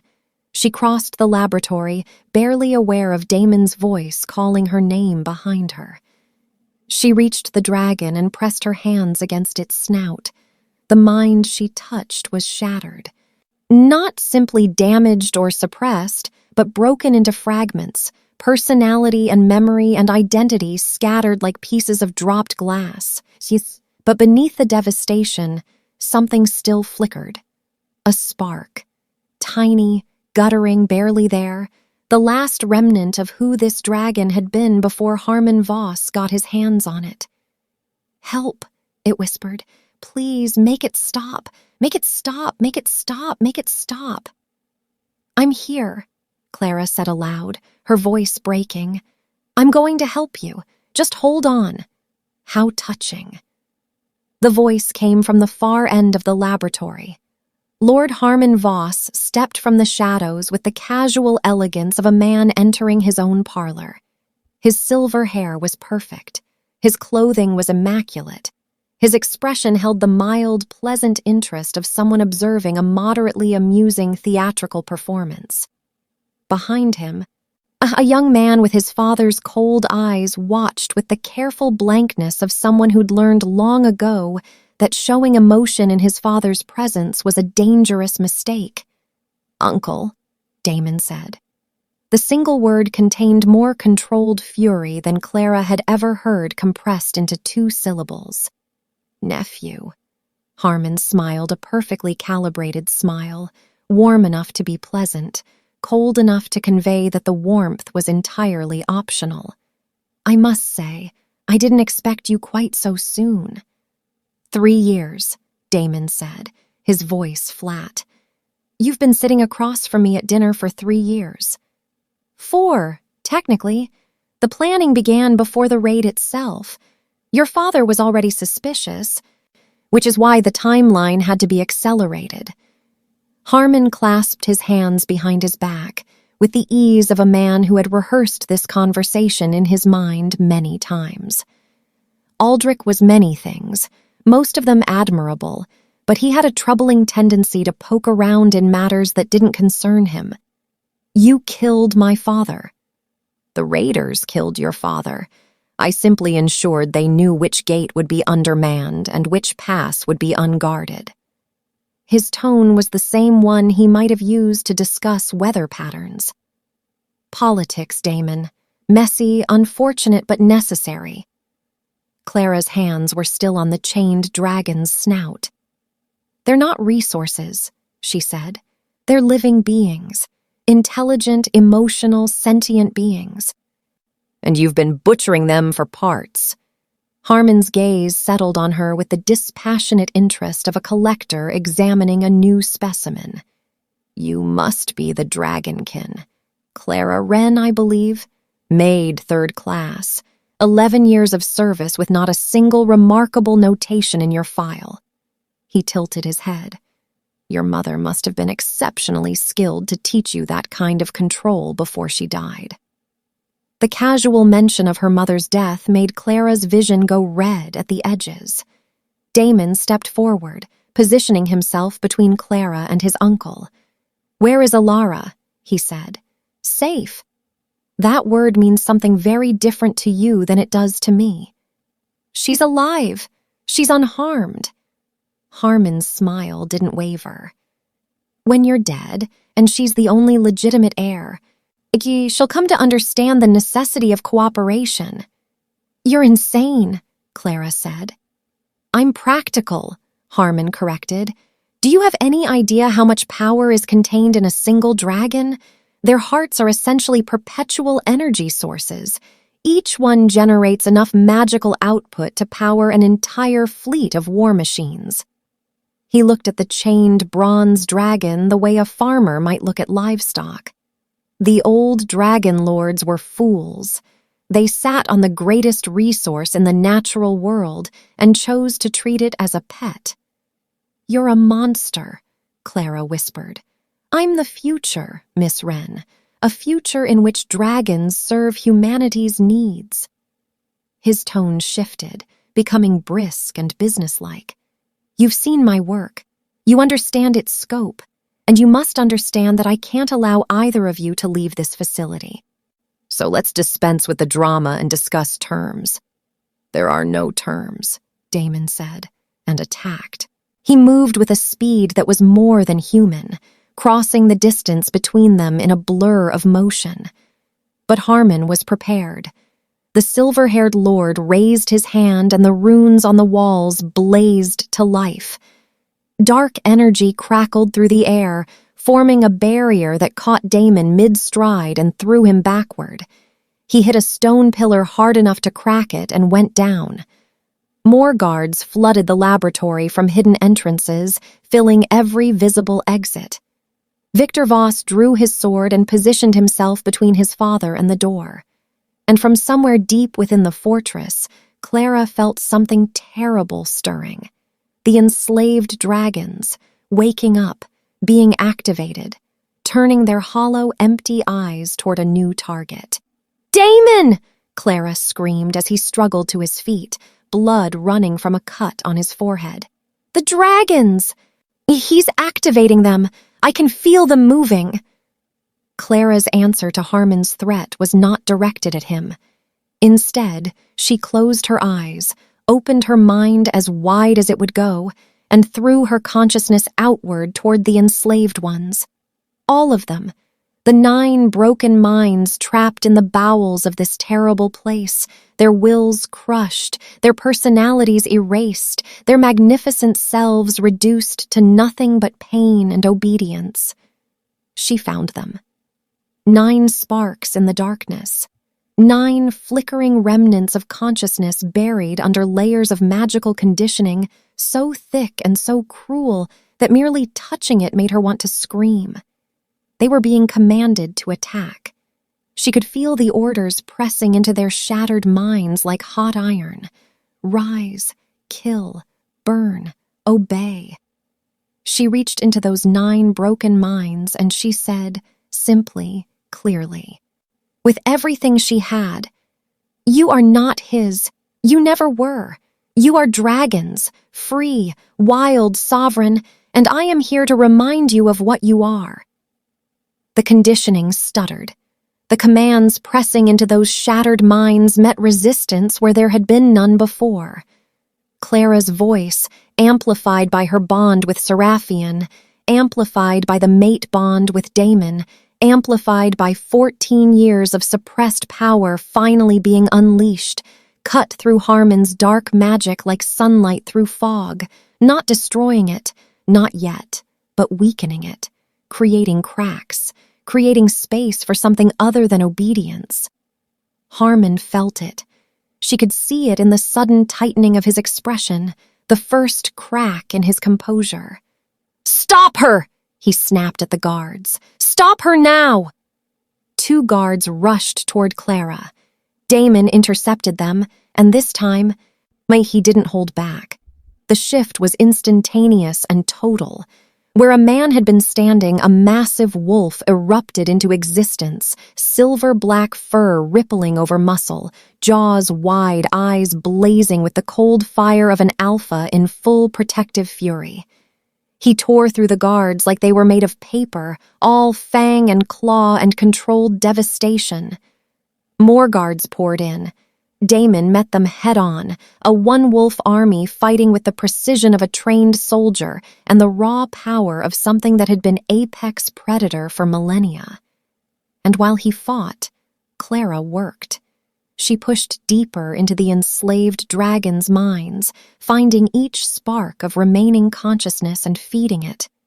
Not with commands, not with magic, with herself. With the empathy and understanding that were the true gift of the dragonkin. The ability not to control dragons, but to connect with them, to remind them of themselves.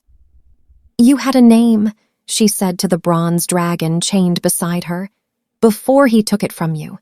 You had a name and a sky and a voice that was yours alone. Remember it." The bronze dragon shuddered. Its dull scales flickered, just for an instant, with a ghost of their former warmth. "I was," the faint voice whispered. "You were magnificent," Clara said, "and you will be again." "She's disrupting the network," Harmon said, and for the first time real emotion entered his voice. Not fear, fury. "That's impossible. The conditioning is absolute.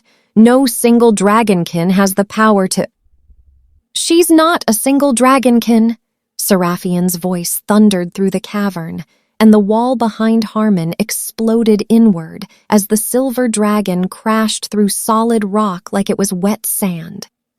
"She is bonded to me, and through me, to every dragon that draws breath, and we have had enough." Seraphian's arrival changed everything. The remaining guards scattered. Victor Voss dropped his sword and pressed himself against the wall, his composure finally shattering. And Harmon, for the first time, looked afraid. Clara hadn't stopped. Even as Seraphian's arrival threw the room into chaos, she kept reaching out to the enslaved dragons, kept feeding those tiny sparks of consciousness, kept saying over and over in the silent language that only dragonkin and dragons shared, "Remember, remember who you are." And they were remembering. One by one, she felt the conditioning crack. "The hearts," Clara said aloud, the realization hitting her with sudden crystalline clarity. "Seraphian, the hearts in the containers, they're the anchor." As long as those hearts are kept beating separately from the dragons' bodies, the conditioning holds. We have to destroy the machines. "If we destroy the machines, it could kill the dragons they're connected to," Seraphian warned. "They're connected to living source dragons. The hearts in those containers are not harvested from dead beasts. They are being maintained externally while the dragons themselves survive without them, kept alive by the same dark magic that sustains the hearts. Break the connection, and the hearts will return to their original bodies, but the process will be violent and uncertain. And if we don't break it, then they remain enslaved forever." It wasn't really a choice. Clara looked at Damon, who had shifted back to human form and was holding Harmon at sword point, a blood from a dozen shallow wounds painting both of them. "Do it," Damon said. Harmon lunged, not at Damon, at Clara. He moved with a speed that shouldn't have been possible for a man his age, pulling a shard of crystal from his coat that glowed with sickly green light. He thrust it toward her heart. Clara saw it coming, saw the green glow approaching, saw the death in Harmon's eyes and the crystal shard aimed at the center of her chest. And she made a choice. She didn't dodge. She didn't run. She turned her body and took the blow in her left shoulder instead of her heart. The crystal pierced flesh and muscle and ground against bone, and the corrupted energy flooded into her like acid through her veins. The pain was beyond anything she'd imagined. The corruption in the crystal was alive, hungry, trying to do to her what it had done to the enslaved dragons, hollow her out, strip away her consciousness, turn her into nothing but an empty vessel. But Clara Wren had spent 14 years building walls inside her mind. 14 years of hiding what she was, of containing her gift, of constructing barriers so strong that even Seraphian hadn't been able to sense her until she'd walked directly in front of him. Those walls weren't meant to be prisons anymore. They were fortresses, and the corruption broke against them like waves against mountain stone. Clara screamed, but she didn't break. Instead, she took the dark energy pouring into her and she redirected it. Not with skill or training, she had neither. With pure, desperate instinct and the connection to Seraphian that blazed through her consciousness like a river of molten silver. She channeled the corruption through herself, through the bond, and turned it back on the machines. The central apparatus shuddered. The crystal array at its heart cracked, then shattered, releasing a pulse of energy that blew out every glass container in the laboratory simultaneously. Dragon hearts, finally freed from their prisons, dissolved into motes of golden light that streamed through the air toward their original bodies like lost things finding their way home. Harmon staggered backward, his face twisted with disbelief. That's impossible. The network can't be disrupted from inside. The safeguards. Your safeguards, Seraphian said, lowering his massive head until his golden eye was inches from Harmon's face, were designed to prevent dragon interference. They did not account for a bond speaker. They never have. The golden lights found their targets. Across the fortress and below it, in cells and chains and shackles, 9 dragons screamed. Not the empty, mechanical sound of enslaved beasts following orders. Real screams. Agonized, triumphant, alive screams. The sound of consciousness returning, of identity reassembling, of beings who had been stripped of everything that made them themselves, suddenly becoming themselves again. It was the most beautiful and terrible sound Clara had ever heard, and it was deafening. Chapter 8. The aftermath was chaos. Beautiful, liberating, overwhelming chaos. The enslaved dragons, newly freed and utterly disoriented, erupted from their containment in 9 different directions. Some crashed through walls, others burst through the cliff face itself, sending cascades of black rock tumbling into the sea.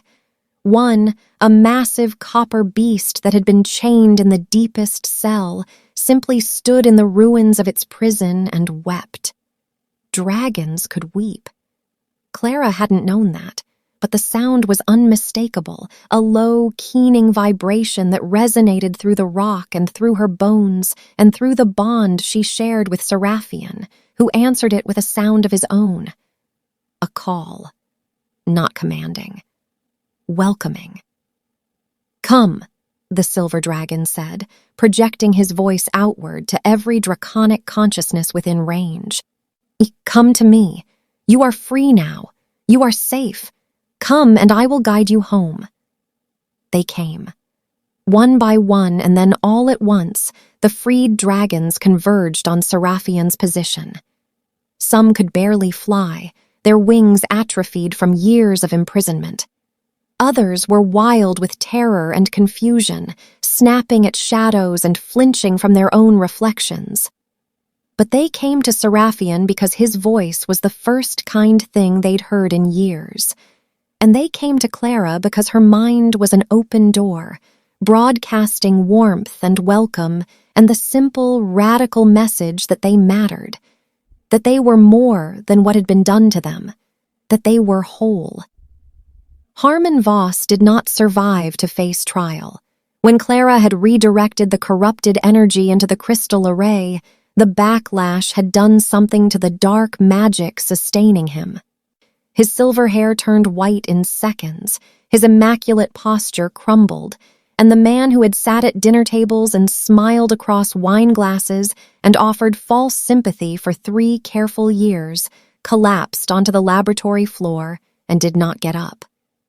His son Victor, stripped of his father's protection and his father's terrifying certainty, surrendered to Marcus and the arriving warriors without a single word of resistance. The fortress fell in under an hour.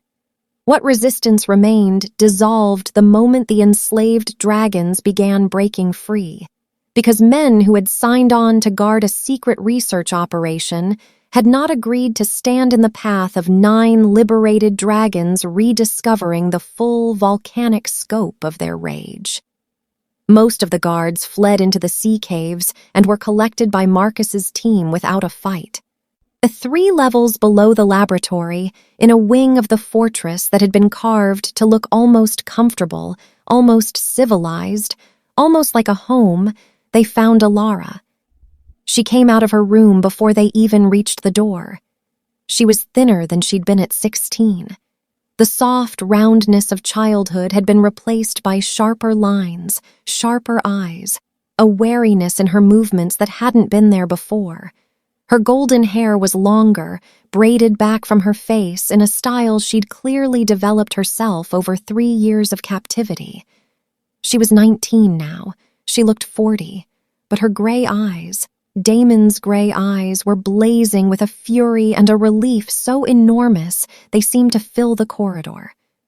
She saw her brother and she stopped walking. Damon stopped too. They stood in the torchlit corridor and stared at each other across 3 years and an ocean of unspeakable things, and neither of them said a word. Then Damon crossed the distance between them in 4 long strides and pulled his sister into his arms, and Alara Voss, who had survived 3 years of captivity without breaking, buried her face in her brother's shoulder and wept like the teenager she'd never had the chance to finish being. Clara stood back. This moment wasn't hers. She felt Seraphian's presence settle around her like a warm current, ancient and patient, and she pressed herself against the corridor wall and let the reunion fill the space it deserved to fill without intrusion.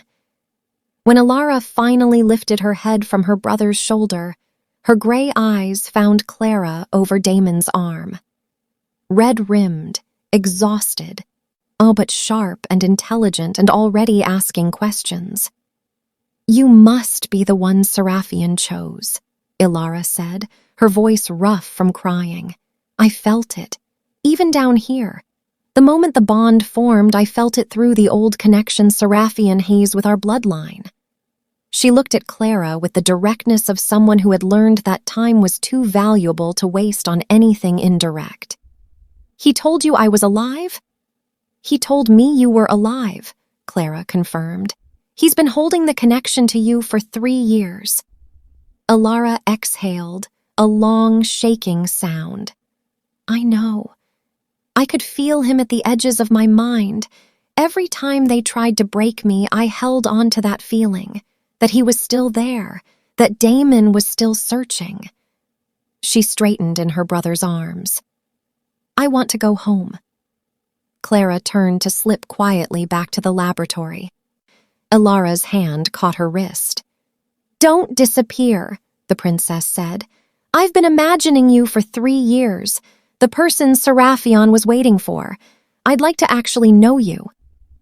Clara looked at this 19-year-old girl who had survived the unsurvivable and was already reaching outward instead of collapsing inward, and felt something ease loose in her chest.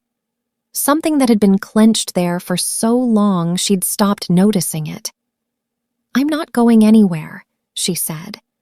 And for the first time since she'd made the promise to her mother, it wasn't a lie she was telling to survive.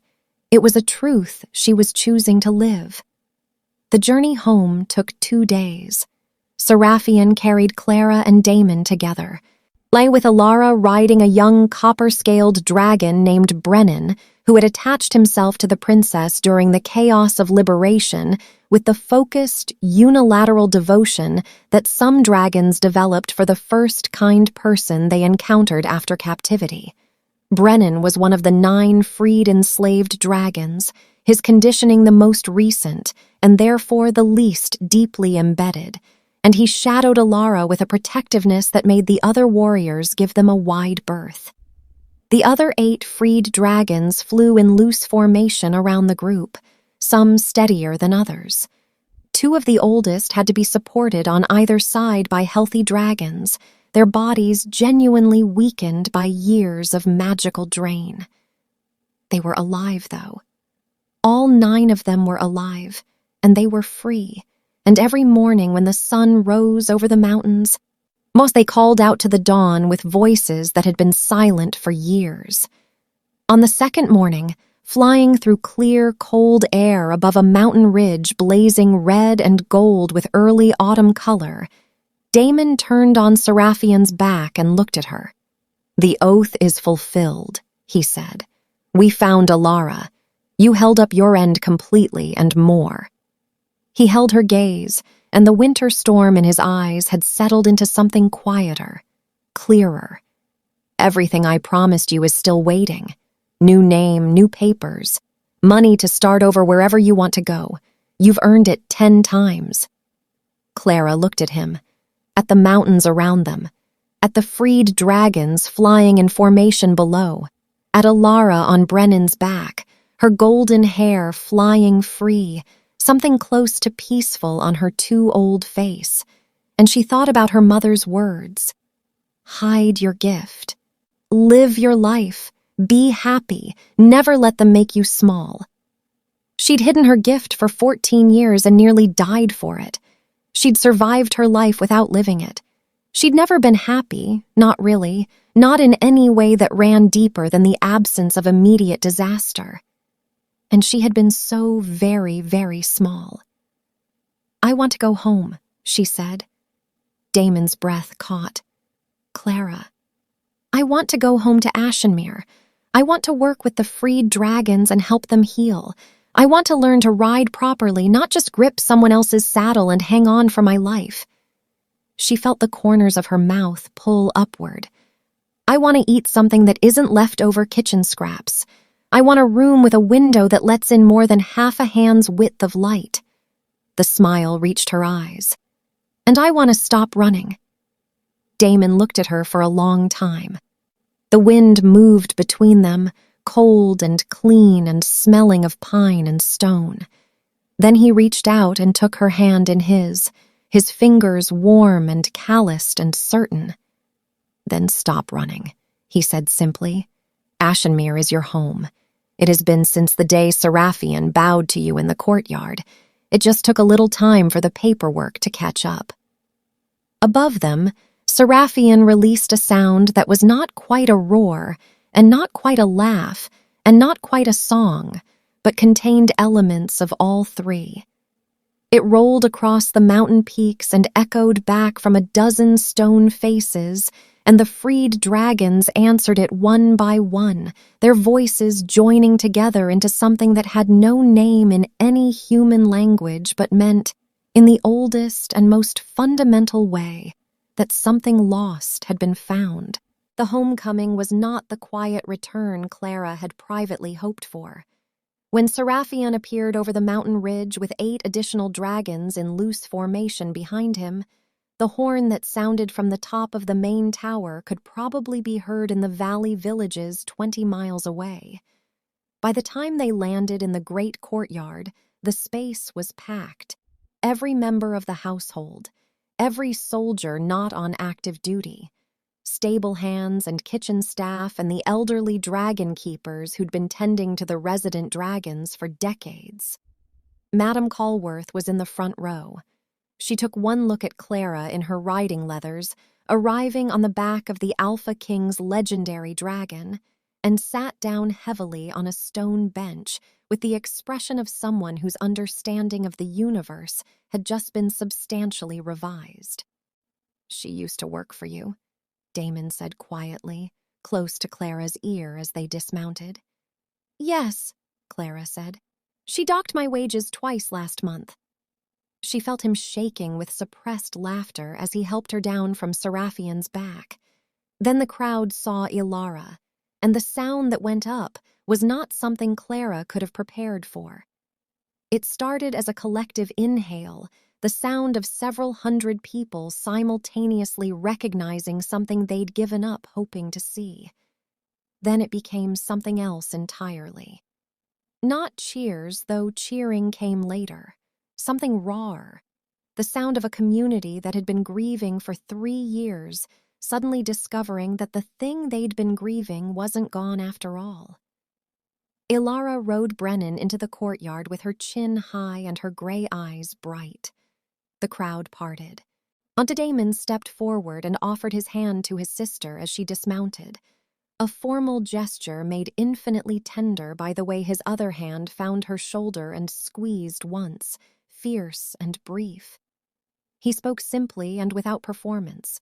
He told them what had happened, that Ilara had been found alive, that the man responsible for the Black Ridge raid had been brought to account, that 9 enslaved dragons were home and would be cared for in Ashenmere until they chose their own paths, and that the kingdom owed a debt it could not fully repay to the woman standing quietly at the edge of the courtyard, trying to remember that invisibility was no longer her goal.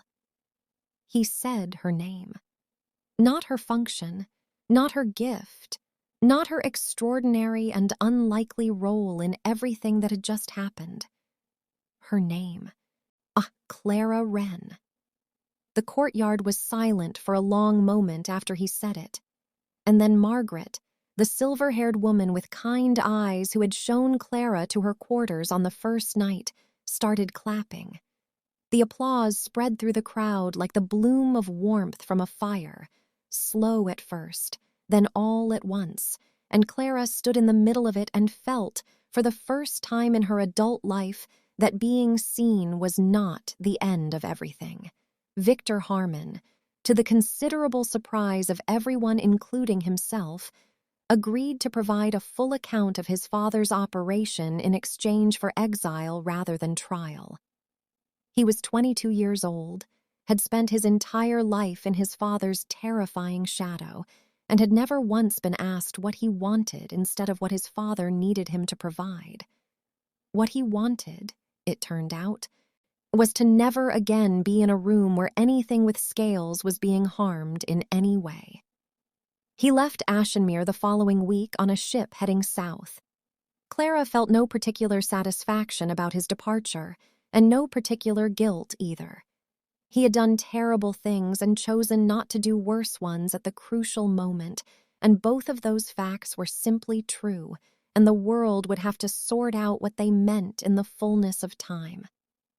The freed dragons were the primary concern for the first weeks.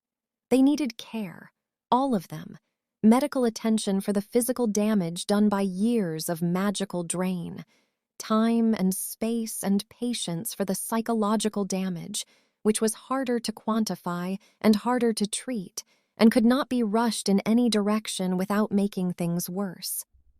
Clara worked with them every day. Not to bond them, not to direct them, not to ask anything of them whatsoever. She simply made herself available. She sat in the roosts and she opened her mind and she let them feel her presence, the warmth and the witness and the endless, patient message that they were safe now and nothing was required of them. Seraphian was with her often, his massive silver form a constant anchor point for the frightened and the confused and the furious ones who needed something stable to orient around. He was extraordinary with them, the old dragon, patient in ways that made even Clara's patience look hasty. He understood from the inside what it was to lose everything and endure. He understood it, and he could communicate that understanding in the language that dragons spoke best, presence and warmth and the simple, radical act of remaining nearby without asking for anything in return. The bronze dragon, the one who had whispered, "Please make it stop," while chained to the laboratory platform, was the last to begin recovering. His name, recovered in fragments over weeks of careful, gentle work, was Ashkar. He was older than Seraphian by 2 centuries, which was a fact that staggered Clara when she learned it.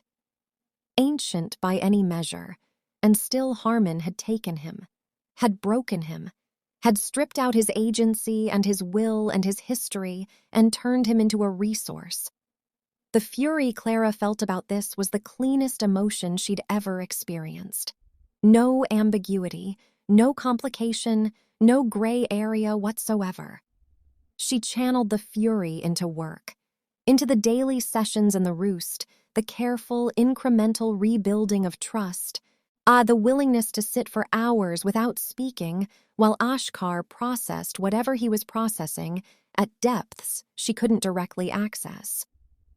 On the 40th day after their return, Ashkar moved from his corner of the roost and lay his massive bronze head in Clara's lap. She simply sat with her hands resting on his scales and listened to him breathe. "Thank you," he said finally, in the slow, formal cadence of very old dragons who chose their words with the gravity of beings who understood how much weight a word could carry. "For remembering me when I had forgotten myself." Clara pressed her palm flat against his warm scales. "You never forgot yourself. You just couldn't reach yourself for a while, the way you can't reach something in a dark room. But the thing is still there in the dark, waiting for the light to come back." A long silence. "Yes," Ashkar said. "Yes, that is exactly what it was." He was quiet for another while. Then, "I will not take a rider. Not yet. Perhaps not for a long time. But I would like to remain here, in this place, with this sky." "This sky is yours," Clara told him. "Fly it whenever you want." Damon found her on the observation deck that evening. She was watching the freed dragons fly their evening patterns, their forms dark against the sunset, and she was counting them, making sure all 9 were in the air, making sure all 9 were okay. "I've been talking to the council," he said eventually, "about a formal position for you." Clara turned to look at him. "Dragon Advocate," he said. "It's not a title that currently exists in Ashenmere's court structure. I'm creating it. The holder would be responsible for the welfare of all dragons residing in or associated with Ashenmere, including the freed 9. Would have direct authority over their care, the protocols for any future dragons who come here, and the terms under which any partnership between dragons and riders could be formed." He paused. "And would have a seat on the Royal Council, a full seat with voting rights." Clara stared at him. "I'm offering you a formal role with formal power and formal authority, so that the things you're already doing every single day without any official standing cannot be dismissed or overruled by people who think a former maid doesn't have the standing to make decisions about anything." His voice had the careful precision of someone who has thought about this for a long time. "And I'm asking you, Clara, not telling. Not assigning, asking, because every decision I make about your life needs to be something you choose." She looked at him, at the deliberate space he maintained between them even now, even after the rooftop, even after the fortress, even after everything. Still giving her room, still refusing to let his own desire for closeness crowd out her autonomy. It was, she thought, the most consistent form of love she had ever witnessed. "Yes," she said, "I'll take the position."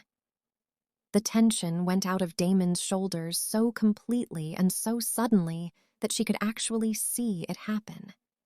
"Good," he said. And then, because he was still apparently trying to be measured and give her room, he looked back at the sunset. Clara reached out and took his hand. He looked down at their joined hands, then up at her face. "I was working up to that," he said. I know. I got tired of waiting. His smile appeared slowly, the genuine one, the one she'd learned to look for under the controlled surface of the Alpha King, the one that reached his gray eyes and turned them warm. He raised their joined hands and pressed his lips to her knuckles, formal and tender and completely without performance. Around them, the last light of the sun laid gold across the mountains. Below them, 9 dragons flew their evening patterns in a sky that had been changed, quietly but permanently, by a woman who'd spent 14 years trying to disappear and wound up being precisely the opposite of invisible. Chapter 9. The formal bonding ceremony was held 6 weeks later. Not a wedding, not yet. Both of them were still finding their footing in the landscape of what they were to each other, and there was no shortage of time and no need to rush. But the dragon bonding itself could not be deferred. The connection between Clara and Seraphian formed in that courtyard moment and deepened through weeks of shared memory and shared grief, and the desperate work in Harmon's laboratory was real and complete, and it wanted acknowledgement. Seraphian had been patient. He was done being patient. The ceremony took place at dawn. Clara wore simple clothes, the same riding leathers in deep forest green that she'd put on the morning everything began. She hadn't planned that. But when she'd reached for something more formal and found herself putting the leathers on instead, she'd understood why. She wasn't performing anything today. She was simply being exactly what she was. The assembled court was smaller than it might have been. Alara stood at the front with Brennan at her side, the copper dragon's head nearly resting on her shoulder, his scales gleaming with the health that was returning to him week by week. The dragon keepers, the 3 elderly men and 1 woman who had tended Ashenmir's dragons for decades with enormous skill and very little recognition, stood together at the edge of the roost in their worn work clothes. Damon stood slightly apart from all of them, not elevated, not performing the role of king, just himself, a gray eyes calm and warm and fixed on her with an expression that had stopped trying to hide anything. Seraphian waited in the center of the roost. His scales caught the first light of the rising sun and shattered it into 1,000 fragments of white and gold and silver, and the beauty of him was so overwhelming that Clara had to stop walking for a moment and simply breathe. He watched her approach with those ancient eyes that had seen more centuries than she could comprehend, and in them she saw everything she needed to see. Recognition, relief, a loneliness so long endured that its ending was almost more than either of them could hold. She crossed the final distance and placed her hands on his scales, above the eye ridges where the connection was strongest. "Ready?" she asked. "I have been ready," he said. "For longer than you know." The bonding was not like accessing his memories. That process had been like diving into water already charged with electricity, experiencing things at one remove, feeling what he'd felt filtered through the passage of time and the structure of recall. This was something altogether different. This was not remembering. This was merging.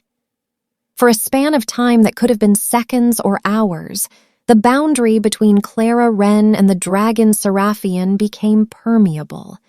Not dissolved, neither of them lost themselves. That was not what a true bond was. But the walls between their minds opened into windows. She felt his centuries of accumulated experience, not as a flood that overwhelmed, but as a deep landscape she could see across, without having to traverse every inch of it. She felt his grief for Aldrich. The 31 years of partnership compressed into a wound that had been healing since the moment her hands first touched his scales in the courtyard. She felt his love for Alara, the protective bond formed at an infant's cradle and maintained through 3 years of searching and distance. And she felt, beneath all of it, the thing he'd been carrying the longest. The waiting. Not simply the 4 years since Aldrich's death. Something older. The sense, growing over centuries of living, that there was something specific he was waiting for, something that would complete a pattern he could feel but not see. Something that had finally, when a woman with an armful of dirty laundry crossed a courtyard at exactly the right moment in exactly the right way, arrived. In return, she gave him everything she'd kept locked away for 14 years.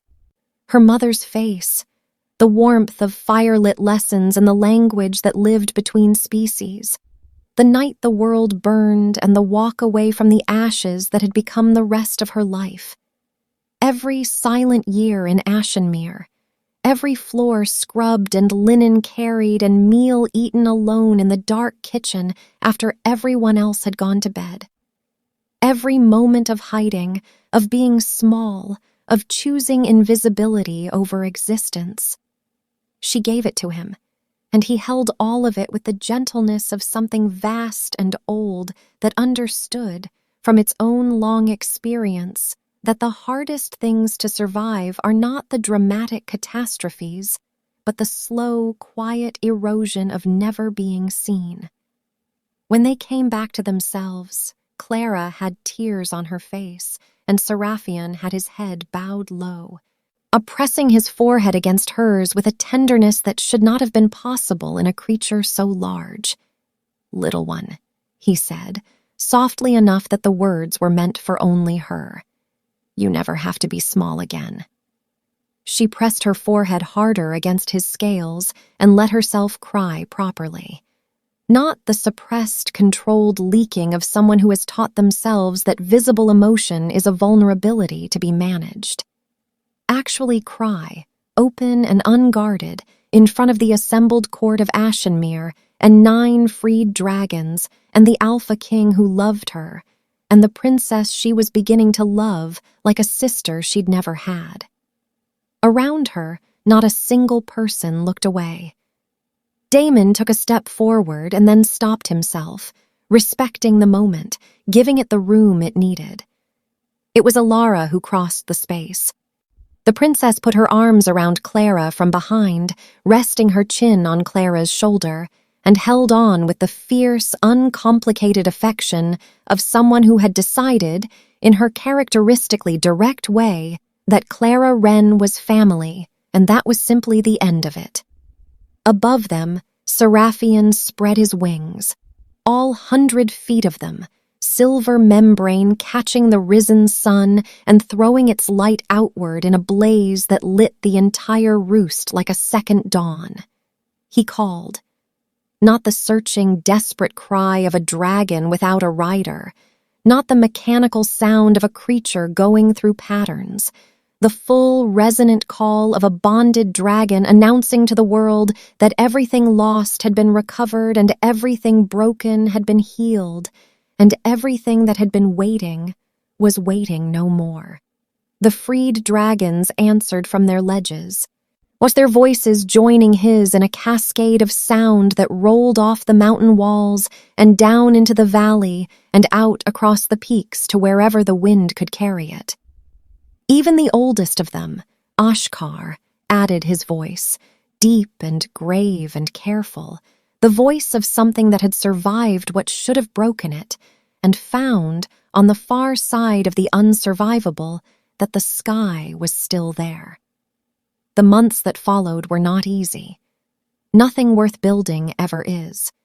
The Royal Council had to be rebuilt from its compromised state, a process that required more patience than Clara had known she possessed, and more political acuity than she'd expected to need.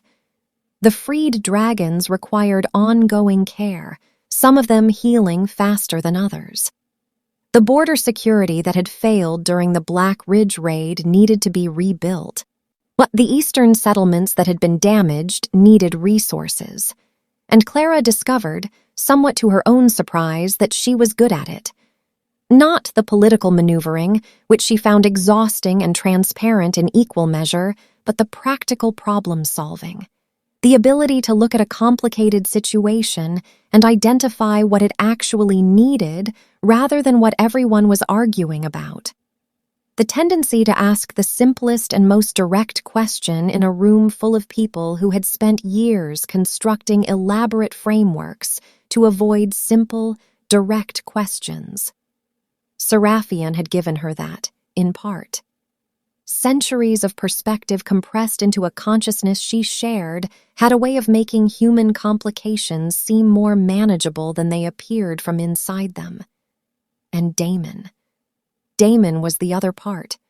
They fought sometimes, not the catastrophic conflicts of two people fundamentally unsuited to each other, but the real, productive friction of two people who had strong opinions and were both accustomed to making decisions independently and were still learning the choreography of making them together. He was occasionally too cautious. She was occasionally too direct. He had the habit of absorbing concern for other people until it became a weight he was carrying alone instead of sharing. She had the habit of dismissing her own needs as irrelevant because 14 years of survival had trained her to treat her needs as a luxury. They learned each other slowly, with the same patience that Clara brought to the freed dragons. Imperfectly, genuinely. In the way that people learn each other when they have decided that the learning matters more than the comfort of already knowing. On a quiet evening in midwinter, 4 months after they'd returned from the eastern fortress, Clara was in the dragon roost when Damon found her. Not working. Just sitting on Ashkar's ledge with the old bronze dragon's wing half spread above her like a canopy, watching snow fall across the valley below. Ashkar was asleep, his breathing deep and even, his scales warm against her back. "I've been looking for you," Damon said, settling beside her on the ledge. Ashkar's wing adjusted slightly, extending to cover them both without the dragon waking. "I've been here," she said. "Are you all right?" he always asked. Still, every time, without exception. She loved that about him with a ferocity that occasionally startled her. "I'm thinking," she said. "About what?" She considered how to say it. About the fact that I spent 14 years learning how to be nothing, and somewhere in the last few months I seem to have become quite a lot of things." The corner of his mouth curved. Dragon advocate, council member, rider of the greatest war mount in 2 centuries, the person who single-handedly dismantled a dark magic operation that had been running for 30 years, my sister's self-appointed older sister, and apparently the only person in the fortress who can get Brennan to eat properly when Alara is busy. I did not sign up for Brennan's dietary supervision. "I'm not sure Brennan consulted you." She laughed, the sound startling a small cloud of snow from the ledge above them. "No, he didn't." The laughter faded into warmth. "I don't know who I am yet," she said, more honestly than she'd said anything in a while. "The version of me that hides. That version I knew very well, but this version, the one that doesn't hide, I'm still working out the edges." "You have time," Damon said. He put his arm around her, and she leaned against him, and they watched the snow fall together in the comfortable quiet of 2 people who had gotten past the performance of being fine and arrived at the more spacious territory of simply being. Clara. "Yes, marry me." She turned to look at him. He was watching the snow, his gray eyes soft and serious and completely unguarded. "I'm asking properly this time. No dramatic circumstances, no fortress, no blood oath. Just me asking you, marry me. Not because of the bond, not because it's expected, not because it would make anything easier or more complicated or more official. Because I want to spend the rest of my life watching you become every version of yourself that you haven't been yet. And I'd like to do that as close as you'll let me." The snow fell. Ashkar breathed slow and deep beneath his wing. Far below in the valley, lights were coming on in the villages, as the winter dark settled in early, small orange sparks in the white. Clara thought about a woman carrying laundry across a courtyard, about a dragon bowing to the ground in front of someone who had forgotten what it felt like to be bowed to, about a blood oath and a rooftop and a kiss in cold air and 9 broken dragons finding their way back to themselves, about all the ways the world could undo you and all the ways, entirely unexpected, that it could put you back together differently than you'd been before, into something stronger and stranger and more wholly yourself than the original. "Yes," she said. Damon finally looked at her. Warm, bright, real. "Yes?" "Obviously, yes." She reached up and kissed him in the way she'd learned was her favorite, not the desperate urgency of the rooftop or the fierce promise before the fortress, but the slow, deliberate kind that meant there was time, and they were going to use it. "But if you give me a ring without consulting Alara about the design, she will never forgive either of us." His laugh was surprised and genuine and entirely undignified, and it bounced off the snow-covered stone and scattered into the quiet winter air. And Ashkar stirred beneath his wing and made a sound that, if you were listening the right way, sounded very much like approval. The wedding was held in the spring. Was the courtyard where everything had begun, where a dragon had bowed to a nobody and upended an entire kingdom's understanding of what power meant and where it could be found, was transformed for one morning into something extraordinary. Not by elaborate decoration.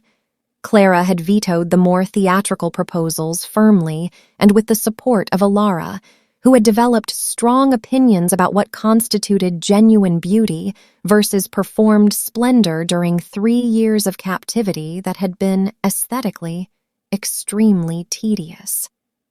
The courtyard was lined with flowering branches brought down from the mountain forests, white and pale gold against the gray stone. That was enough. That was more than enough. Clara wore green because it had become her color without her choosing it.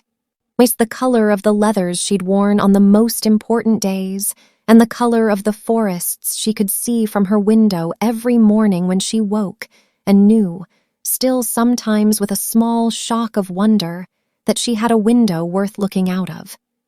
She walked into the courtyard alone. Her mother's voice was with her, not as the desperate warning of a woman trying to protect her child, but as something calmer and older and more certain. The voice of someone who had loved fiercely and paid the ultimate price for what she was, and whose daughter was standing in the sunlight wearing her own face without apology. Clara thought her mother would have liked Damon.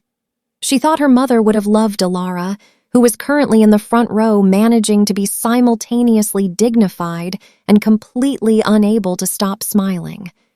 She thought her mother, who had taught her in firelight that the language between humans and dragons was the oldest language in the world, would have looked at Seraphian gleaming silver in the spring sun and understood exactly what he was. Not a weapon, not a resource, not a symbol of power or an instrument of war. A friend. The oldest, most patient friend who had waited centuries and 4 years and 40 mornings of searching calls and one courtyard moment that changed everything. Damon was waiting for her in the center of the courtyard. He wore dark clothes against the spring brightness, his hair loose around his shoulders, no crown. He'd left the crown in the throne room because Clara had said, quietly and with absolute finality, that she was not marrying a title, and the title could stay at home. His gray eyes found hers the moment she appeared in the archway. The expression on his face was the one she'd learned to look for, the unguarded one, the one that didn't negotiate or calculate or manage anything at all. Simple, clear, an alpha king who was also, underneath all the inheritance and the training and the grief and the years of holding himself together by sheer force of will, a man who had been waiting for someone to see him the way she saw him, without the crown, without the history, without the weight of what he was supposed to be. She walked to him. He took her hands. The vows they'd written themselves, because neither of them could tolerate the traditional formularies that implied ownership rather than choice. They were short. They were honest. They used the word choose 4 times between them, because that was what they'd decided this was, an act of choosing performed over and over rather than a single binding that foreclosed all future decision. When they were done, and the mountain's oldest magic had sealed what they'd promised each other, Damon raised their joined hands, and Seraphian erupted from the roost above the courtyard in a blaze of silver, his roar cracking across the mountain peaks and rolling down into the valley for miles. The 9 freed dragons answered him, their voices distinct now, each one fully recovered and fully itself. Ashkar's voice was deepest, Brennan's was brightest, and somewhere in the back of all of them, woven through the celebration like a thread of continuity, was something that Clara heard through the bond and that nobody else present could have named, but everyone could feel. The sound of a story that had been waiting to be told and had finally, improbably, magnificently, found its ending. Or rather, its beginning. Epilogue. She still scrubbed floors sometimes, not because anyone required it, not because it was her function or her station or her assigned position in the hierarchy of the household, but because there was something she'd discovered about herself in the months since everything changed, something she hadn't expected. She missed the simplicity of it, the clarity of a task that had a beginning and a middle and an end, that left something visibly better than it had been before. The political work was important, and she was good at it, and it mattered, but it rarely felt finished in the same way. On the mornings when the council meetings had been long and complicated, and the dragon work had required the kind of emotional labor that left her hollow-boned with exhaustion, she sometimes went to one of the long corridors in the residential wing and scrubbed the floor because it was one of the few things in the world that looked exactly the same when you were done as when you started. Except cleaner. Madame Colworth had attempted, on the occasion she'd first discovered the dragon advocate of Ashenmere on her hands and knees in the south corridor with a scrub brush, to intervene. The look Clara had given her had produced a retreat so rapid that it had become something of a legend in the household staff's informal oral tradition. Ilara helped her sometimes. The princess had developed, during her captivity, a complex and somewhat combative relationship with enforced stillness, and she had a tendency to fill her hands with tasks when her mind needed quiet. They scrubbed companionably, side by side in the early mornings before the rest of the fortress fully woke, talking about nothing and everything, the rhythm of the work underneath their conversation like a heartbeat. "Brennan tried to follow me into the East Wing again yesterday," Ilara said one morning. "He knocked over a shelf of good pottery." "How much did you let him get away with before telling him to stop?" "About 3 seconds." Clara glanced sideways at her. "You told him to stop eventually." "I'm trying to maintain some standard of dignity in this household. You're 19. You have decades of dignity ahead of you." Ilara threw her scrub brush at Clara's shoulder. It bounced off harmlessly. They finished the corridor in comfortable quiet. And then they sat on the clean floor with their backs against the stone wall and watched the early light come in through the windows at the end of the hall, turning the dust motes gold. "Are you happy?" Ilara asked. The question came without preamble, which was entirely characteristic. "Yes," Clara said. She checked, the way she'd learned to, running the word past everything inside herself to make sure it was true and not just convenient. "Yes, I think I really am. I think you deserve to be. So do you." Ilara was quiet for a moment. "I'm working on it," she said finally. "The 3 years are still there. I don't expect them to stop being there, But they're getting smaller, I think, or I'm getting bigger. One of the two. Clara reached over and squeezed the princess's hand once, brief and firm. Ilara squeezed back. Above them, through the stone and the height of the mountain itself, Clara felt Seraphian stir from sleep and stretch his wings in the morning air. His contentment moved through the bond like the warmth of a fire through a thick wall, steady and reliable in there. She closed her eyes for a moment and simply felt it. The mountain beneath her, the light coming through the windows, Ilara beside her on a floor they'd scrubbed together. The bond with the oldest dragon she'd ever known, warm as the sun and steady as stone. Her husband somewhere above her, probably already awake, probably already at his desk, probably about to come looking for her with that patient half-smile that meant he'd figured out where she was and wasn't going to say "I told you so" about the floor scrubbing. The 9 freed dragons in their roost. Ashkar dreaming something slow and deep, Brennan already watching the door to Ilara's rooms with hopeful copper eyes. All of it hers. Not because she'd been born to it, or assigned to it, or trapped in it, but because she'd chosen it.